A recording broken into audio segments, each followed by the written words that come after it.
जीवन एक संघर्ष है, लेकिन यह हमें मजबूत बनाता है। सफलता की कुंजी धैर्य और प्रयास है। विफलता सफलता का पहला कदम है। खुशी अपने भीतर खोजें, दूसरों में नहीं। बदलाव से डरें नहीं, वह नई शुरुआत का संकेत होता है। समय सबसे बड़ा शिक्षक है। अपने सपनों को कभी मत छोड़ो, उन्हें साकार करने का प्रयास करो। हर कठिनाई एक अवसर छुपाए हुए है। आत्मविश्वास ही आपकी सबसे बड़ी शक्ति है। जीवन में असफलता अनिवार्य है, उससे सीखें और आगे बढ़ें। जीवन में संतुलन बनाए रखें। हर चीज का समय होता है। कभी हार न मानें, कोशिश करते रहें। विचारों की शक्ति को समझें और सकारात्मक सोचें। अपने आप पर विश्वास करें, आप किसी से कम नहीं हैं। जो समय बीत गया उसे भूलें और भविष्य की ओर बढ़ें। सपने देखने वालों को कभी कोई रोक नहीं सकता। खुद को समय दें, सभी समस्याओं का समाधान समय के साथ आता है। हर दिन एक नई शुरुआत है। जीवन को सरल बनाएं और खुश रहें। मुश्किलों का सामना करें, वे आपको और मजबूत बनाएंगी।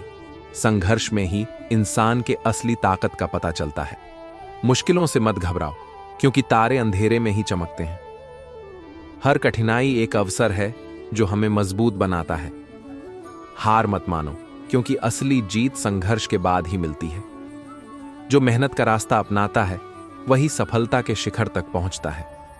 संघर्ष में छुपी होती है सफलता की चाबी। जब तक तुम खुद पर विश्वास नहीं करोगे, तब तक कोई और भी तुम पर विश्वास नहीं करेगा। संघर्ष जितना कठिन होगा, जीत उतनी ही शानदार होगी। दृढ़ निश्चय और कड़ी मेहनत से ही सफलता मिलती है। हर नया दिन एक नया मौका है। संघर्ष जारी रखो। जो अपनी कमजोरियों को स्वीकार करता है वही अपनी ताकत पहचानता है। संघर्ष से ही इंसान अपने वास्तविक क्षमता को पहचानता है। मुश्किलों का सामना करके ही हम मजबूत बनते हैं। हिम्मत का रास्ता संघर्ष से होकर ही गुजरता है। सपनों को साकार करने के लिए संघर्ष करना पड़ता है। संघर्ष के बिना कोई भी बड़ी सफलता नहीं मिलती। मुश्किलें ही हमें हमारी क्षमता का एहसास कराती हैं। जो लोग हार नहीं मानते वही लोग इतिहास रचते हैं। संघर्ष से घबराने वाले लोग कभी सफल नहीं होते। सफलता का असली मोल वही जानता है जिसने संघर्ष किया हो। सपने वो नहीं जो हम सोते वक्त देखते हैं, सपने वो हैं जो हमें सोने नहीं देते। मुश्किलें वो चीजें होती हैं जो हमें तब दिखती हैं जब हमारा ध्यान लक्ष्य से हट जाता है। महान कार्य करने का एकमात्र तरीका यह है कि आप अपने काम से प्यार करें। अगर आप किसी चीज को दिल से चाहो तो पूरी कायनात उसे आपसे मिलाने में लग जाती है। आपकी सोच ही आपकी वास्तविकता बनाती है। हार मत मानो, क्योंकि महान चीजें समय लेती हैं। सफलता का कोई शॉर्टकट नहीं होता, इसे पाना होता है मेहनत और धैर्य से। जितना बड़ा संघर्ष उतनी ही बड़ी जीत। स्वयं में विश्वास रखें और आप कुछ भी कर सकते हैं। सपनों को साकार करने का सबसे अच्छा तरीका है। पुराने समय की बात है। एक दिन एक व्यक्ति हाथियों के बाड़े के पास से गुजर रहा था। उसने देखा कि हाथियों को न तो पिंजरों में रखा गया था और न ही जंजीरों से बांधा गया था, बल्कि उन्हें पतली रस्सियों के सहारे बांधा गया था। उस व्यक्ति को आश्चर्य हुआ कि इतने ताकतवर हाथी इतनी पतली रस्सियों से कैसे बंधे हुए हैं, जबकि ये आसानी से इन्हें तोड़कर भाग सकते हैं। जिज्ञासावश वह व्यक्ति हाथियों की देखभाल करने वाले के पास गया और इस रहस्य के बारे में पूछा। उस व्यक्ति ने जवाब दिया, जब हाथी बहुत छोटे होते हैं और तब हम उन्हें बांधने के लिए ऐसी ही आकार की रस्सी का उपयोग करते हैं, और उस उम्र में इतनी रस्सी काफी होती है। जैसे जैसे वे बड़े होते हैं, उन्हें विश्वास होता है कि वे इस रस्सी को तोड़ नहीं सकते। उनके मन में अभी भी इस रस्सी की पकड़ मजबूत बनी हुई है, इसलिए वे कभी भी इसे तोड़ने की कोशिश नहीं करते हैं। हाथियों के मुक्त होने और भागने के बीच एकमात्र बाधा उनके भीतर का विश्वास था, जो उन्हें बचपन से दिलाया गया था कि वे इस रस्सी को तोड़ नहीं सकते। हमारे साथ भी कई बार ऐसा ही होता है। बचपन से कुछ ऐसे ही विश्वास और भ्रांतियां हमारे मन मस्तिष्क में स्थापित कर दिए जाते हैं, जो हमारे बड़े होने के साथ और मजबूत होते जाते हैं, जिन्हें तोड़ना असंभव लगने लगता है और हमारी तरक्की में बाधा बन जाते हैं। बस जरूरत है एक बार अपनी ताकत को पहचानने और अपने काल्पनिक विश्वासों को तोड़कर आगे बढ़ने की, फिर हम आजाद हैं। सफलता का रास्ता कभी आसान नहीं होता, लेकिन इसे पाने की कोशिश जरूर करनी चाहिए। सपने वो नहीं होते जो हम सोते वक्त देखते हैं, सपने वो होते हैं जो हमें सोने नहीं देते। असफलता सिर्फ यह सिद्ध करती है कि सफलता का प्रयास पूरे दिल से नहीं किया गया।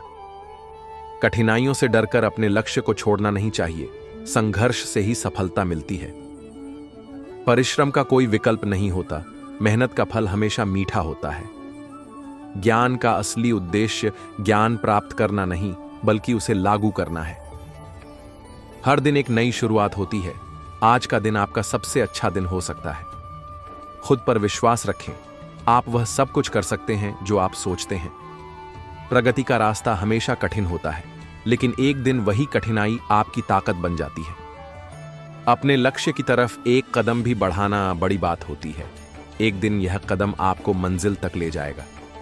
अगर आप किसी चीज की सच्चे दिल से चाहत रखते हैं तो पूरा ब्रह्मांड उसे पाने में आपकी मदद करता है। संघर्ष के बिना कोई महानता नहीं होती।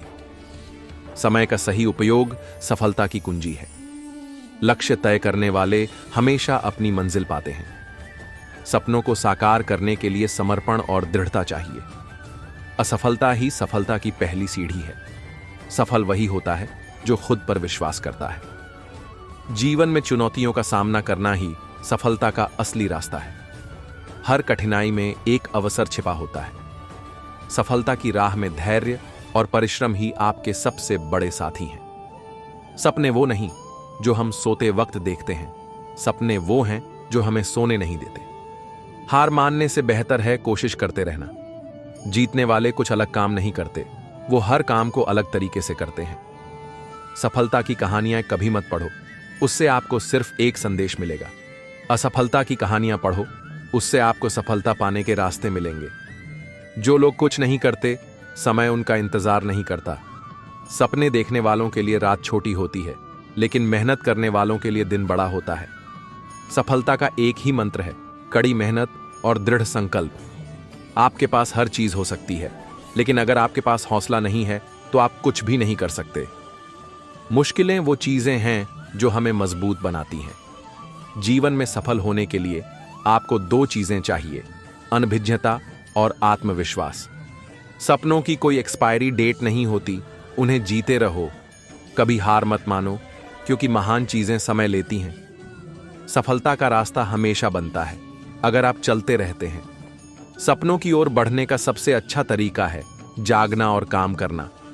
जो खुद पर विश्वास करता है वही असली विजेता होता है। आपकी मेहनत ही आपकी पहचान है। सफलता उन्हीं को मिलती है जो इसके लिए प्रयास करते हैं। अपने सपनों को हकीकत में बदलने के लिए मेहनत का रास्ता अपनाओ।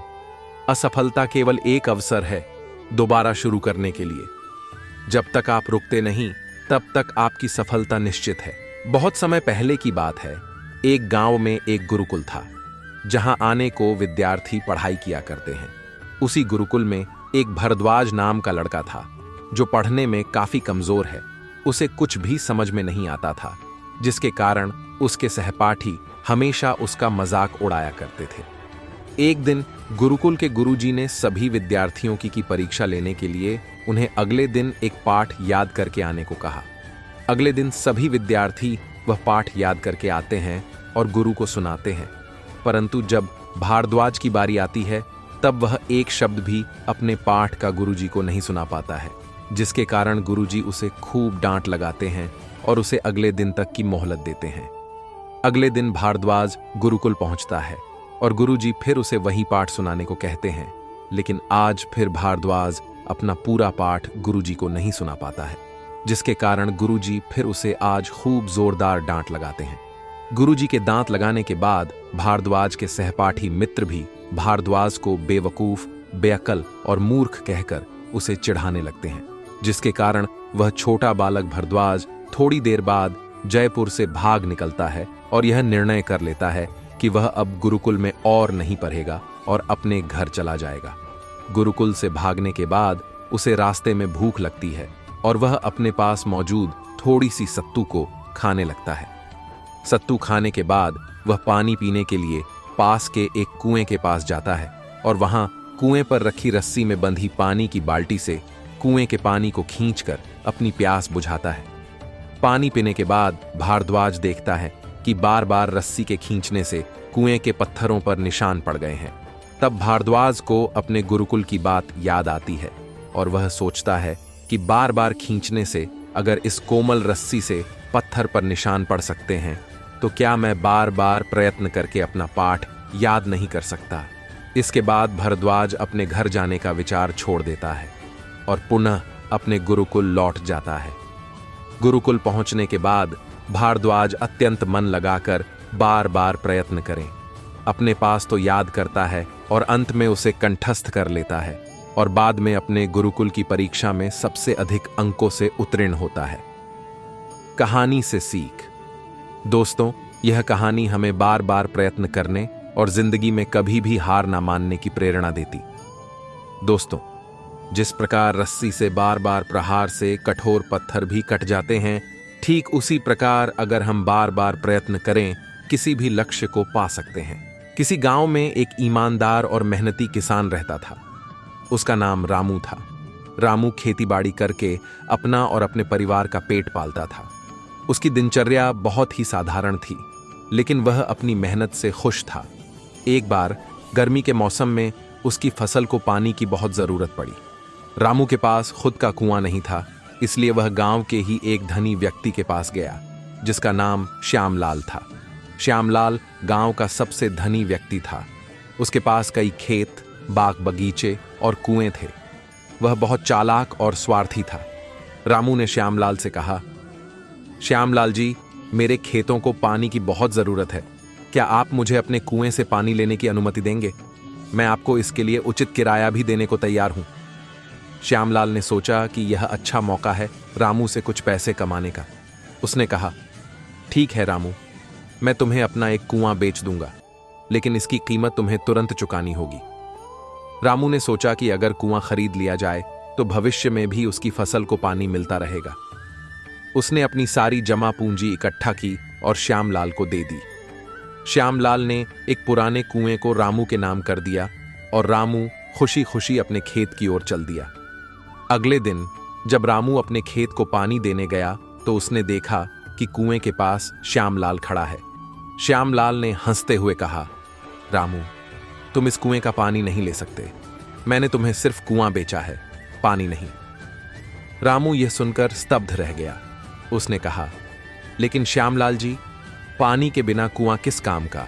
मैंने तो पूरे कुएं के लिए पैसे दिए हैं।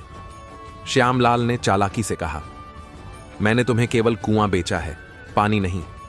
अब तुम्हें अगर पानी चाहिए तो उसके लिए अलग से भुगतान करना होगा।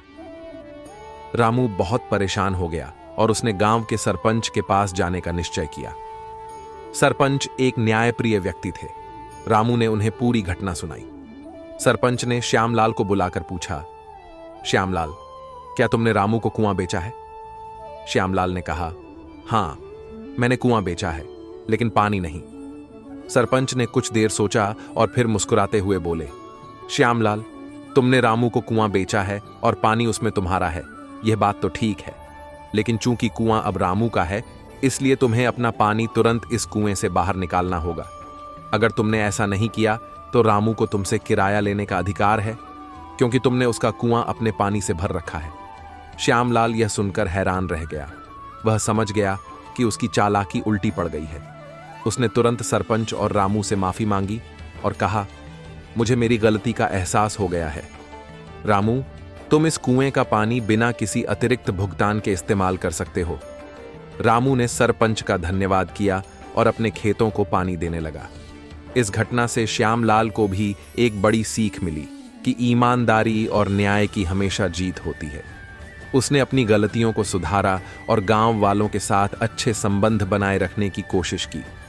गांव में अब सब मिलजुल कर रहते थे और एक दूसरे की मदद करते थे। रामू की फसलें भी अच्छी होने लगीं और उसका परिवार सुखी और संपन्न हो गया। श्यामलाल भी अब अपने संसाधनों को गांव के विकास के लिए उपयोग करता था, जिससे गांव के अन्य किसान भी लाभान्वित होने लगे। सभी ने यह जान लिया कि सच्चाई और ईमानदारी ही सबसे बड़ा धन है और चालाकी तथा धोखाधड़ी से कुछ हासिल नहीं होता। इस प्रकार गांव में शांति और सौहार्द का वातावरण बना रहा। और रामू और श्यामलाल की कहानी आने वाली पीढ़ियों के लिए एक प्रेरणादायक उदाहरण बन गई। सीख किसी भी प्रकार की चालाकी और धोखाधड़ी लंबे समय तक नहीं चल सकती। सच्चाई और न्याय हमेशा विजयी होते हैं। एक समय की बात है, एक किशन और उसका बेटा किसी व्यापार के सिलसिले से गांव से शहर जा रहे थे। शहर उनके गांव से काफी दूर था, इसलिए किसान ने अपने साथ एक गधा लिए हुआ था और पीठ पर किसान ने अपना थोड़ा सामान रखा हुआ था। जैसा कि शहर गांव से काफी दूर था, दोनों बाप बेटे पैदल चलते चलते काफी थक चुके थे। जब किसान ने देखा कि उसका बेटा काफी थक है, तो उसने अपने बेटे से कहा, बेटा तुम काफी थक चुके हो, इसलिए तुम इस गड्ढे पर बैठ जाओ, तुम्हें थोड़ा आराम मिलेगा। अपने पिता की यह बात सुनकर किसान का बेटा उस गड्ढे पर बैठ गया और गधा उसे लेकर चलने लगा। अभी वे कुछ दूर आगे बढ़े ही थे कि उन्हें दूसरी तरफ से एक मुसाफिर आता हुआ दिखाई दिया, और जब मुसाफिर ने उन्हें देखा तो देखा कि बेटा गधा पर बैठा हुआ और पिता पैदल चाल रहा है। तब मुसाफिर ने उनसे कहा कि कैसा बेटा है जो खुद आराम से गधे पर बैठा है और पिता को गर्मी में पैदल चलवा रहा है। यह कह के वह मुसाफिर आगे बढ़ गया। जब उसके बेटे ने यह बात सुनी तो उसे काफी शर्म आई और उसने खुद गधे की पीठ से उतरकर अपने पिता को गधे की पीठ पर बैठा दिया। अब पिता आराम से गधे की पीठ पर बैठा था और उसका बेटा पैदल चल रहा था। अभी वे बस थोड़ी दूर आगे बढ़े ही थे, उन्हें एक दूसरा मुसाफिर आता हुआ दिखाई दिया। जब दूसरे मुसाफिर ने उन बाप बेटे को देखा तो कहा, कैसा बाप है, खुद बड्ढे आराम से गधे की सवारी कर रहा है और आपने बेटे को पैदल चलवा रहा है। यह कहकर वह मुसाफिर आगे बढ़ गया। जब यह बात किसान ने सुना तो उसे काफी शर्म, लोग उसके बारे में ऐसा बोल रहे हैं। तब किसान ने सोचा कि क्यों न अपने बेटे को भी इस गड्ढे पर बैठा दूं, ताकि किसी को भी पैदल न चलना पड़े और लोगों की ये बातें सुननी पड़ी। इसके बाद उसने अपने बेटे गधे पर बैठा लिए और बड्ढे आराम से शहर की ओर जाने लगा। अब परिस्थिति ऐसी थी कि कोई भी पैदल नहीं चल रहा था। दोनों बाप बेटे गधे की पीठ पर बड्ढे से बैठे हुए थे। थोड़ी देर बाद दूसरी तरफ से एक तीसरा मुसाफिर आते दिखाई पड़ा। जब तीसरे मुसाफिर ने उन बाप बेटे को देखा तो कहा, ये दोनों कैसे निर्दयी इंसान हैं जो इस भरी गर्मी में इस बेचारे गड्ढे पर लाद के बैठे हुए हैं। इस गड्ढे को तो, इन दोनों इंसानों से तो भगवान ही बचाए।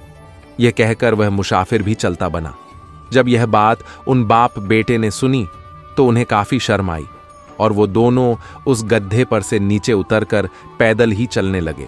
अब परिस्थिति ऐसी थी कि दोनों बाप बेटे पैदल चल रहे थे और वो गधा बिना कुछ उठाए। थोड़ी देर बाद उन्हें एक चौथा मुसाफिर उन्हें दूसरी तरफ आता हुआ दिखता है, और जब मुसाफिर उन बाप बेटे को देखता है तो कहता कि कैसे मूर्ख इंसान है जो गड्ढे की सवारी होते हुए भी इस गर्मी में पैदल चल रहे हैं। चौथे मुसाफिर की बात सुनकर इस बार दोनों बाप बेटे सोच में पड़ी जाते हैं कि अब क्या किया जाए। अगर बेटा गड्ढे पर बैठता है तो लोग उसे बुरा कहते हैं, और अगर बाप गड्ढे पर बैठता है लोग उसे बुरा कहते हैं, और अगर दोनों साथ बैठ जाए तो लोग उन दोनों की बुराई करते हैं, और अगर कोई न बैठे तो लोग उन दोनों मूर्ख कहते हैं। इतने में एक पांचवा मुसाफिर आता है और उन दोनों की बातें सुनकर उन्हें बताता है कि देखो भाई, ये दुनिया है और यहाँ हर इंसान अलग तरह की बात करता है, और किस किस की बातें सुनेंगे।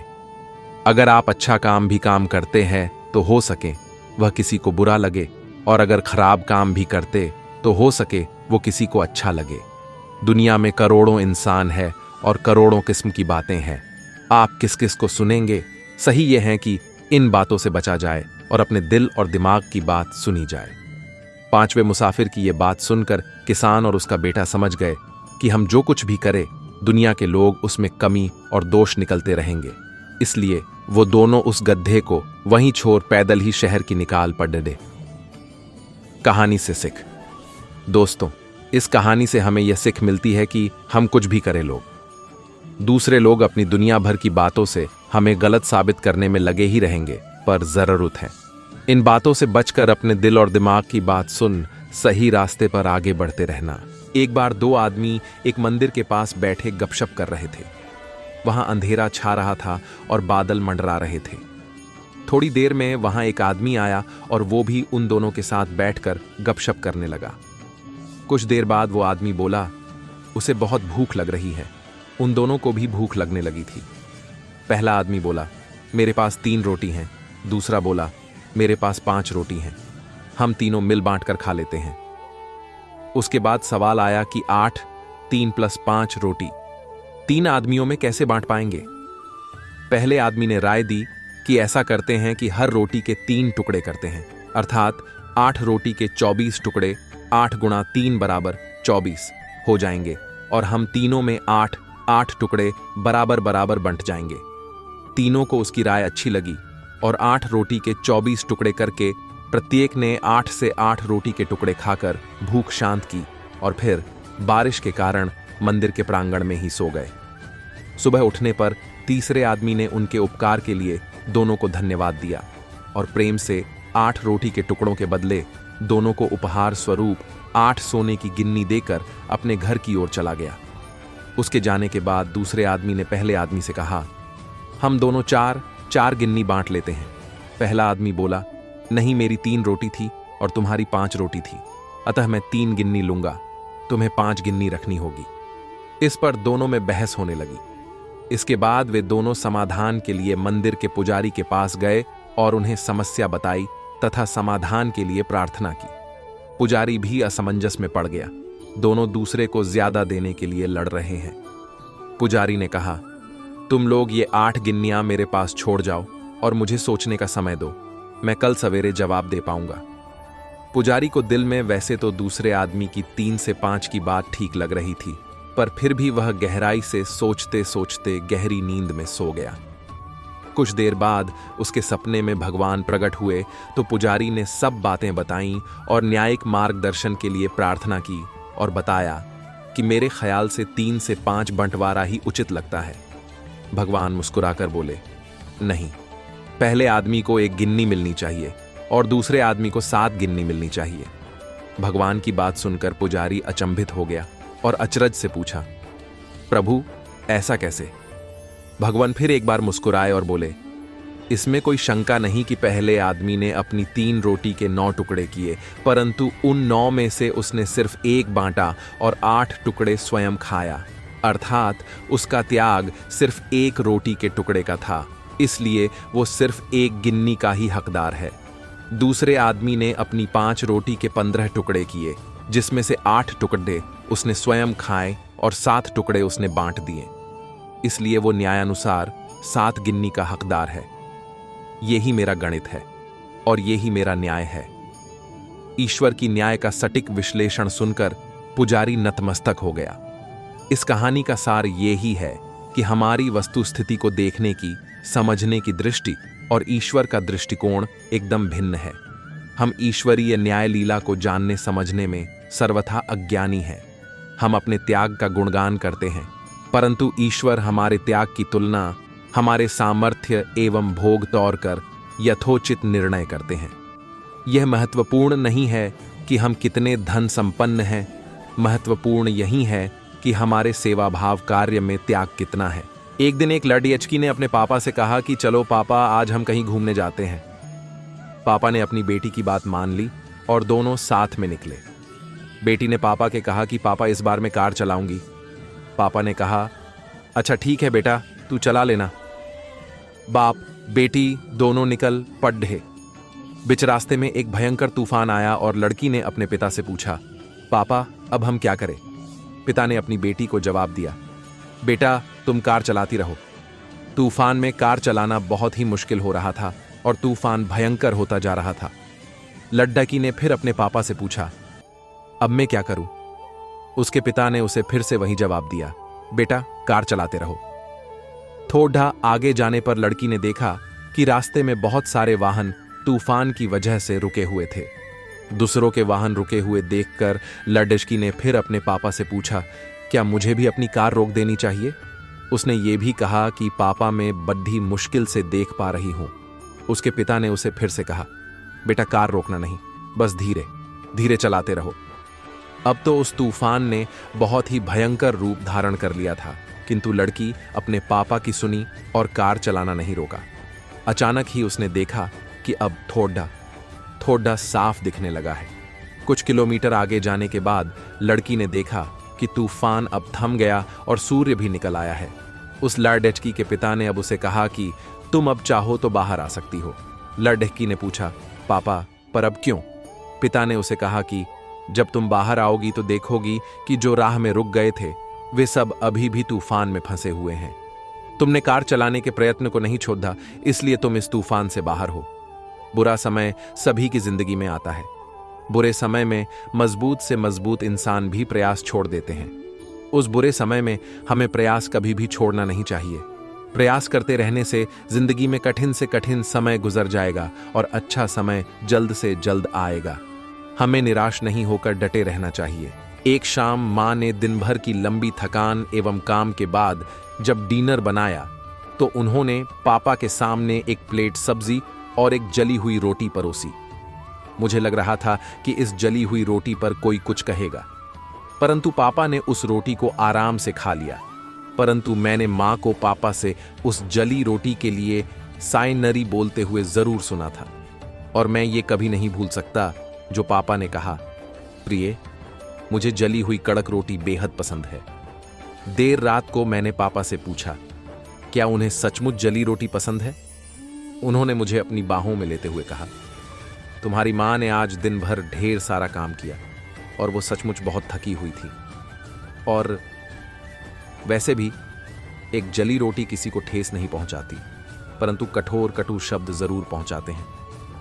तुम्हें पता है बेटा, जिंदगी भरी पड़ी है अपूर्ण चीजों से, अपूर्ण लोगों से, कमियों से, दोषों से। मैं स्वयं सर्वश्रेष्ठ नहीं, साधारण हूं और शायद ही किसी काम में ठीक हूं। मैंने इतने सालों में सीखा है कि एक दूसरे की गलतियों को स्वीकार करो, अनदेखी करो और चूनो, पसंद करो आपसी संबंधों को सेलिब्रेट करना। मित्रों, जिंदगी बहुत छोटी है, उसे हर सुबह दुख, पछतावे, खेद के साथ जागते हुए बर्बाद न करें। जो लोग तुमसे अच्छा व्यवहार करते हैं उन्हें प्यार करो, और जो नहीं करते उनके लिए दया सहानुभूति रखो। किसी ने क्या खूब कहा है, मेरे पास वक्त नहीं उन लोगों से नफरत करने का जो मुझे पसंद नहीं करते, क्योंकि मैं व्यस्त हूं उन लोगों को प्यार करने में जो मुझे पसंद करते हैं। तो मित्रों, जिंदगी का आनंद लीजिए, उसका लुत्फ उठाइए। उसकी समाप्ति, उसका अंत तो निश्चित है। अतः आप सब स्वस्थ रहें, सुखी रहें एवं समृद्ध रहें, साथ ही अपने काम में व्यस्त रहें एवं मस्त रहें। किसी जंगल में एक तालाब था। उसी तालाब के किनारे आम का एक बहुत पुराना पेड्डियच था। उस पेड्डियच पर अकलू नाम का एक बंदर रहता था। वह बहुत अक्लमंद और बुद्धिमान था, जिसके कारण जंगल के सभी जानवर उसे अकलू कहते थे। एक दिन दोपहर का समय था। अकलू तालाब के किनारे पेड्डिच पर बैठा था।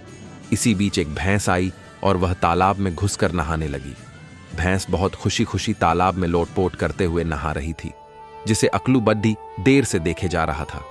कुछ समय बाद जब भैंस तालाब से बाहर आई तो उसके पूरे शरीर में कीचडेच लगा हुआ था, जिसे देख अकलू खी खी करके हंसने लगा। भैंस का क्या, वह ठहरी भैंस ही। अकलू को अपने ऊपर हंसते देख उस पर बिगड़ी गई। वह गुस्से से बोली, तुझे शर्म नहीं आती, अपने से बद्धों पर हंसता है? भैंस की बात को सुनकर अकलू बंदर और जोर जोर से हंसने लगा। फिर वह बोला, मैं तुम्हें देखकर नहीं हंस रहा, मुझे तुम्हारी करतूत देखकर हंसी छूट रही है। उसने आगे और कहा, भला ऐसे कौन नहाता है? तुम्हारे नहाने से क्या फायदा? इतना अधिक समय पानी में बिताने के बाद भी तुम्हारे शरीर पर कींच डेच्छे मिट्टी लगी हुई है। इससे अच्छा था कि तुम नहाती ही ना। तुम खुद गंदी हो गई और तालाब के पानी को भी गंदा कर दिया। अकलू की बातों को सुनकर भैंस गुस्से से और लाल पीली हो गई। भैंस ने अकलू को धमकाते हुए कहा, जा जा, बड्ढा आया मुझे ज्ञान देने, नकलची बंदर कहीं का। पेड्ढा से नीचे आ तो तुझे मजा चखाती हूं।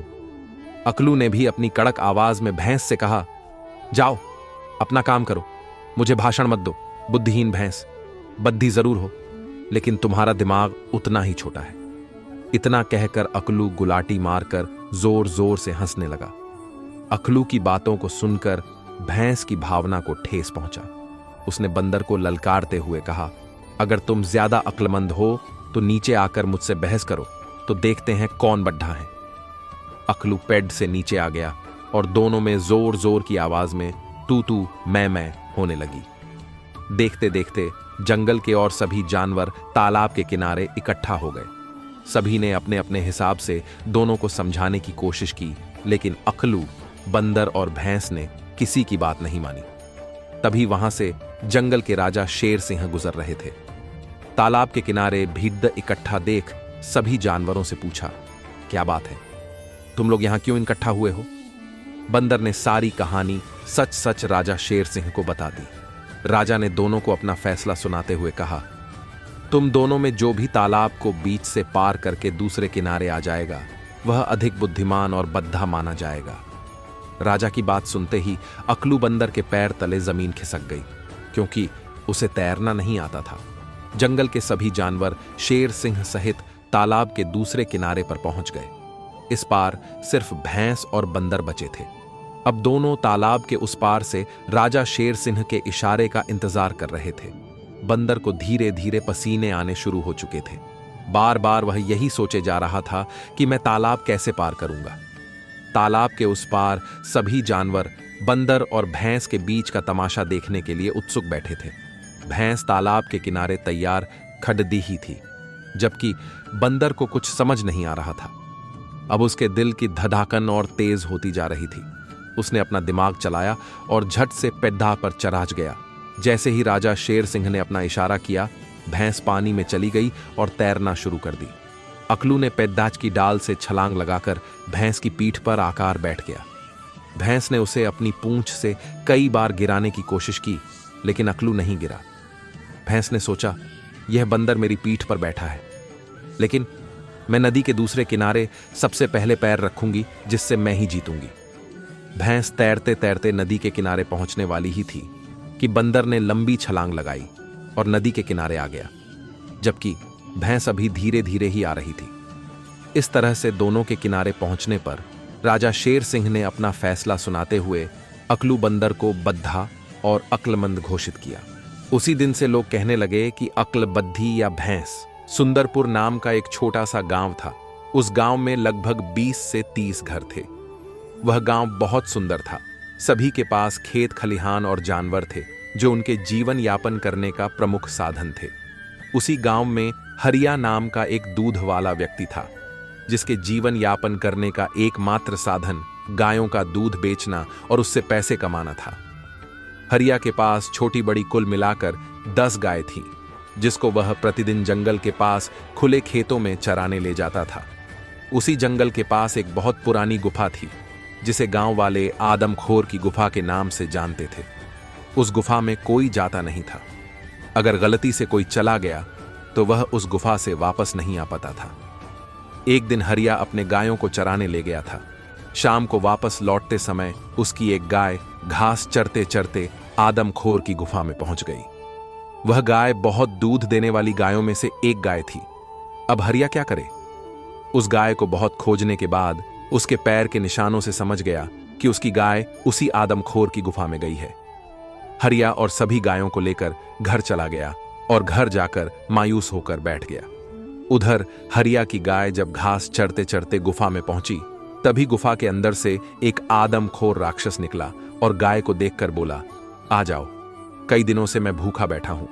आज भगवान ने तुम्हें मेरे लिए भेजा है। तुम्हें खाकर मैं अपनी भूख मिटा लूंगा।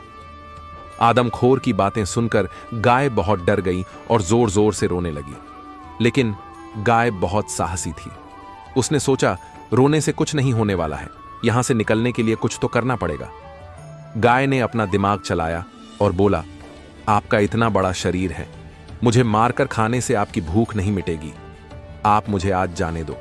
कल मैं अपने साथ 2 और गायों को लेकर आऊंगी, तब आप हम सभी को मारकर खा लेना और आपकी भूख भी पूरी तरह से मिट जाएगी। लेकिन आदमखोर बहुत चालाक था। उसने बोला, मैं अपने सामने आए हुए शिकार को कैसे जाने दूं? आदमखोर ने दोबारा से बोला, तुम्हें एक शर्त पर जाने दूंगा कि अगर कल तुम नहीं आई तो मैं कल तुम्हारे घर पर आकर सारे जानवरों को खा जाऊंगा। गाय बोली, मैं अपना वचन निभाऊंगी और मैं कल जरूर आऊंगी। इस बात पर आदमखोर गाय को जाने देता है।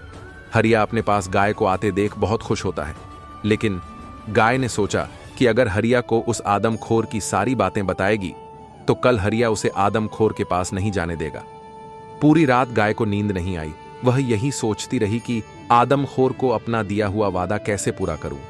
अगर अन्य सभी गायों को आदमखोर की बातें बता दूं तो कल उसके साथ कोई नहीं जाएगा और आदमखोर उसके घर पर आकर सभी गायों को खा जाएगा। अगली सुबह हरिया सभी गायों से दूध निकाल कर बेच आया। हर दिन की तरह उस दिन भी हरिया गायों को चराने ले गया। घास चरते चरते शाम होने वाली थी। हरिया को नींद आ गई और गाय ने अपने कहे अनुसार अपने साथ 2 गायों को लेकर आदमखोर की गुफा में जा पहुंची। गाय की महक से आदमखोर जगकर खड़ा हो गया और देखा तो गाय अपने वादे के अनुसार अपने साथ 2 और गाय लेकर आ गई थी। उसकी ईमानदारी को देख आदमखोर ने बोला, मैं तुम्हारी परीक्षा ले रहा था, तुम अपने की वादे के अनुसार आई हो। आदमखोर ने तुरंत अपना रूप भगवान श्री कृष्ण जी के रूप में बदल लिया और बोला, आपकी इस ईमानदारी से मैं बहुत प्रसन्न हुआ हूं। मैं वचन देता हुआ कि आज से आपको इस दुनिया में गौ माता के नाम से जाना जाएगा। तब से लोग गाय को गौ माता के नाम से पुकारने लगे। इस कहानी से हमें यह सीख मिलती है कि हमें किसी से किए हुए वादे पर खरा उतरना चाहिए। हमें किसी भी परिस्थितियों में घबराना नहीं चाहिए। हमें अपनी बुद्धि और विवेक से काम लेना चाहिए। बहुत समय पहले की बात है। रामपुर गांव के पास जंगल के किनारे एक तालाब था जिसे लोग मानसरोवर के नाम से जानते थे, जो कि हमेशा पानी से भरा रहता था, जिसके कारण उस तालाब में बहुत सारे अनेकों प्रकार की मछलियां, कछुआ, जीव जंतु रहते थे। यह तालाब इतना सुंदर और साफ सुथरा था कि रामपुर गांव के लोग इसी तालाब से पानी पीते थे। शाम ढलते गांव के अधिकतर लोग उसी तालाब के पास जाके बैठते थे, जिससे उनको शुद्ध और ताज़ी हवा भी मिलती थी। मानसरोवर तालाब में कई बगुले रहते थे, जो समय के साथ उस तालाब को छोड़कर जंगल से दूर एक नदी में जाकर रहने लगे। बगुलों को वहां पर और अच्छे अच्छे जीव जंतु खाने को मिलने लगे था। एक समय ऐसा आया, मानसरोवर तालाब के सारे बगुले उड़कर दूर नदी में चले गए, जिसके कारण उस तालाब के अंदर रहने वाले सभी जानवरों के अंदर खुशी की लहर दौड़ पड़ी। लेकिन उन बगुलों में एक बगुला उस तालाब को छोड़कर नहीं गया, क्योंकि वह बहुत आलसी और निकम्मा था। वह अपने भोजन के लिए बिल्कुल मेहनत नहीं करना चाहता था, जबकि वह प्रतिदिन किसी टीले पर बैठकर बड़े बड़े सपने देखता रहता था, जिसके कारण वह बगुला कभी कभी बिना कुछ खाए ही सो जाता था। यही वह कारण था कि बगुला दिनों प्रतिदिन बहुत कामजोर होता चला गया। एक दिन आलसी बगुले ने सोचा, हमारे सारे दोस्त भी यहां से चले गए, जो चापलूसी के कारण कभी कभी उसे कुछ खाने को भी दे देते थे। अब उस तालाब में उसका कोई नहीं बचा। बगुले ने फिर सोचा, अगर ऐसे चलता रहा तो समय से पहले मैं मर जाऊंगा। अब तो उम्र भी बहुत हो चुकी है, खाने के लिए कुछ न कुछ जतन करना पड़ेगा। और वह चिंतित हो उठा। अगली सुबह आलसी बगुला के दिमाग में एक चतुराई भरा उपाय सूझा। वह सुबह सुबह नदी के किनारे एक बड़े पत्थर पर जाकर बैठ गया और बहुत जोर जोर से रोने लगा तथा मोटे मोटे आंसू बहा रहा था। ऐसा करते हुए उसे सुबह से दोपहर हो चुकी थी। तभी उसके पास उस नदी का सबसे बुजुर्ग केकड़ा उसके पास आया और बोला, बगुले दोस्त, क्या हुआ? क्यों इतना तेज तेज रो रहे हो? बगुला अंदर से भरे मन से बोला, क्या बताऊं मामा जी, और फिर जोर जोर से रोने लगा। दोबारा केकड़े ने फिर से पूछा, बताओ तो सही। बगुले ने केकड़े से बोला, मामा जी, कई दिन पहले मैं पेड़ पर बैठा था, तभी मुझे इस दुनिया के मालिक त्रिलोकीनाथ से मुलाकात हुई। उन्होंने बोला, यह तालाब बहुत जल्द सूख जाएगा, तुम कहीं और चले जाओ। बगुला ने फिर बोला, मामा जी देखो, मैंने तब से मछलियों को खाना छोड़ दिया हूं, जिसके कारण मैं पतला दुबला हो गया हूं। मेरा क्या, मेरी तो कुछ ही दिन उम्र बची है, लेकिन इस तालाब में रह रहे सभी जीव जंतु हमारे भाई बहन की तरह हैं। तालाब सूख जाने की वजह से इनका क्या होगा? और वह जोर जोर से फिर रोने लगा। बगुले की सारी बातें बूढ़े केकड़े ने तालाब के सभी जीवों को बता दी। सभी इकट्ठा होकर बोले, चलो बगुला महाराज के पास चलो, वहीं कुछ हमें बचने का उपाय बताएंगे। बूढ़े केकड़े के साथ सभी जीवों को बगुला अपने पास आते देख उसके मुंह में पानी आ गया। केकड़े ने बोला, बगुला मामा, आप ही बताओ, हम लोग कैसे बचे, क्या करें? बगुला केकड़े की बात सुन शांत हो उठा, कुछ नहीं बोल। फिर सभी जीव बोलने लगे, बगुला महाराज बचा लो हमें। फिर बगुले ने बोला, मेरे पास एक उपाय है, आप सभी को एक एक करके अपनी पीठ पर बैठा के दूर नदी में छोड़ाऊंगा।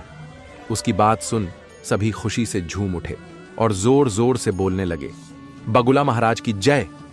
अब बगुला अपने शिकार अपने पास देख खुशी से गदगद था। उसी दिन से बगुले ने अपनी पीठ पर एक एक को बैठाकर तालाब के बगल एक पहाड़ी पर ले जाता और उस जीव को मारकर खा जाता। देखते देखते बगुले के सेहत में सुधार होने लगा। तालाब के सभी जानवर एक दूसरे से बोलने लगे, देखो बगुला महाराज जब से हम लोगों की मदद कर रहे हैं, इनकी सेहत भी ठीक हो चुकी है। ये सब देख केकड़े को संदेह होने लगा। वह बगुले की सेहत का राज जानना चाहता था। अगले दिन केकड़े ने बगुले से बोला, हमें कब ले चलोगे? बगुले ने बोला, आओ मामा जी, आज आपको ही छोड़ आता हूं। केकड़ा बगुले के ऊपर बैठा कुछ दूर चलते ही उसको बहुत सारी हड्डियां और अस्थिर पंजर नीचे दिखने लगे। केकड़ा सहम गया और बगुले से बोला, बगुला महाराज ये नीचे क्या है? केकड़ा वहां से तेजी से भागते हुए उसी तालाब में आ पहुंचा और सारी बातें सभी को बताई, जिसको सुनकर सभी जीव सन्न हो गए और बोले, हमें बगुले के ऊपर भरोसा नहीं करना चाहिए था। हमें किसी अनजान की बातों में नहीं आना चाहिए। हमेशा अपने आप पर विश्वास रखना चाहिए कि परिस्थितियां चाहे जैसी भी हो, हमें उसका सामना डट कर करना चाहिए। एक दिन हरिया सुबह नहीं उठा। वह बहुत बीमार पड़ गया। एक हाथी ने हरिया को देखा और तुरंत वैद्य को लाने चला गया। दूसरी हाथी जंगल से कुछ फल लाने के लिए चली गई, जबकि तीसरी हाथी नदी से पानी लेने चली गई। इस प्रकार सभी हाथी हरिया के ठीक होने का जतन करने लगे। वैद्य हरिया के घर आकर सभी हाथियों के लगाव को देखकर बहुत अचंभित हो गया। उसने हरिया का इलाज किया और हरिया अगले दिन ठीक हो गया। अगली सुबह हरिया के घर पर फिर से वही वैद्य आया। उस समय हरिया अपने हाथियों को नहलाने के लिए नदी के पास ले गया था।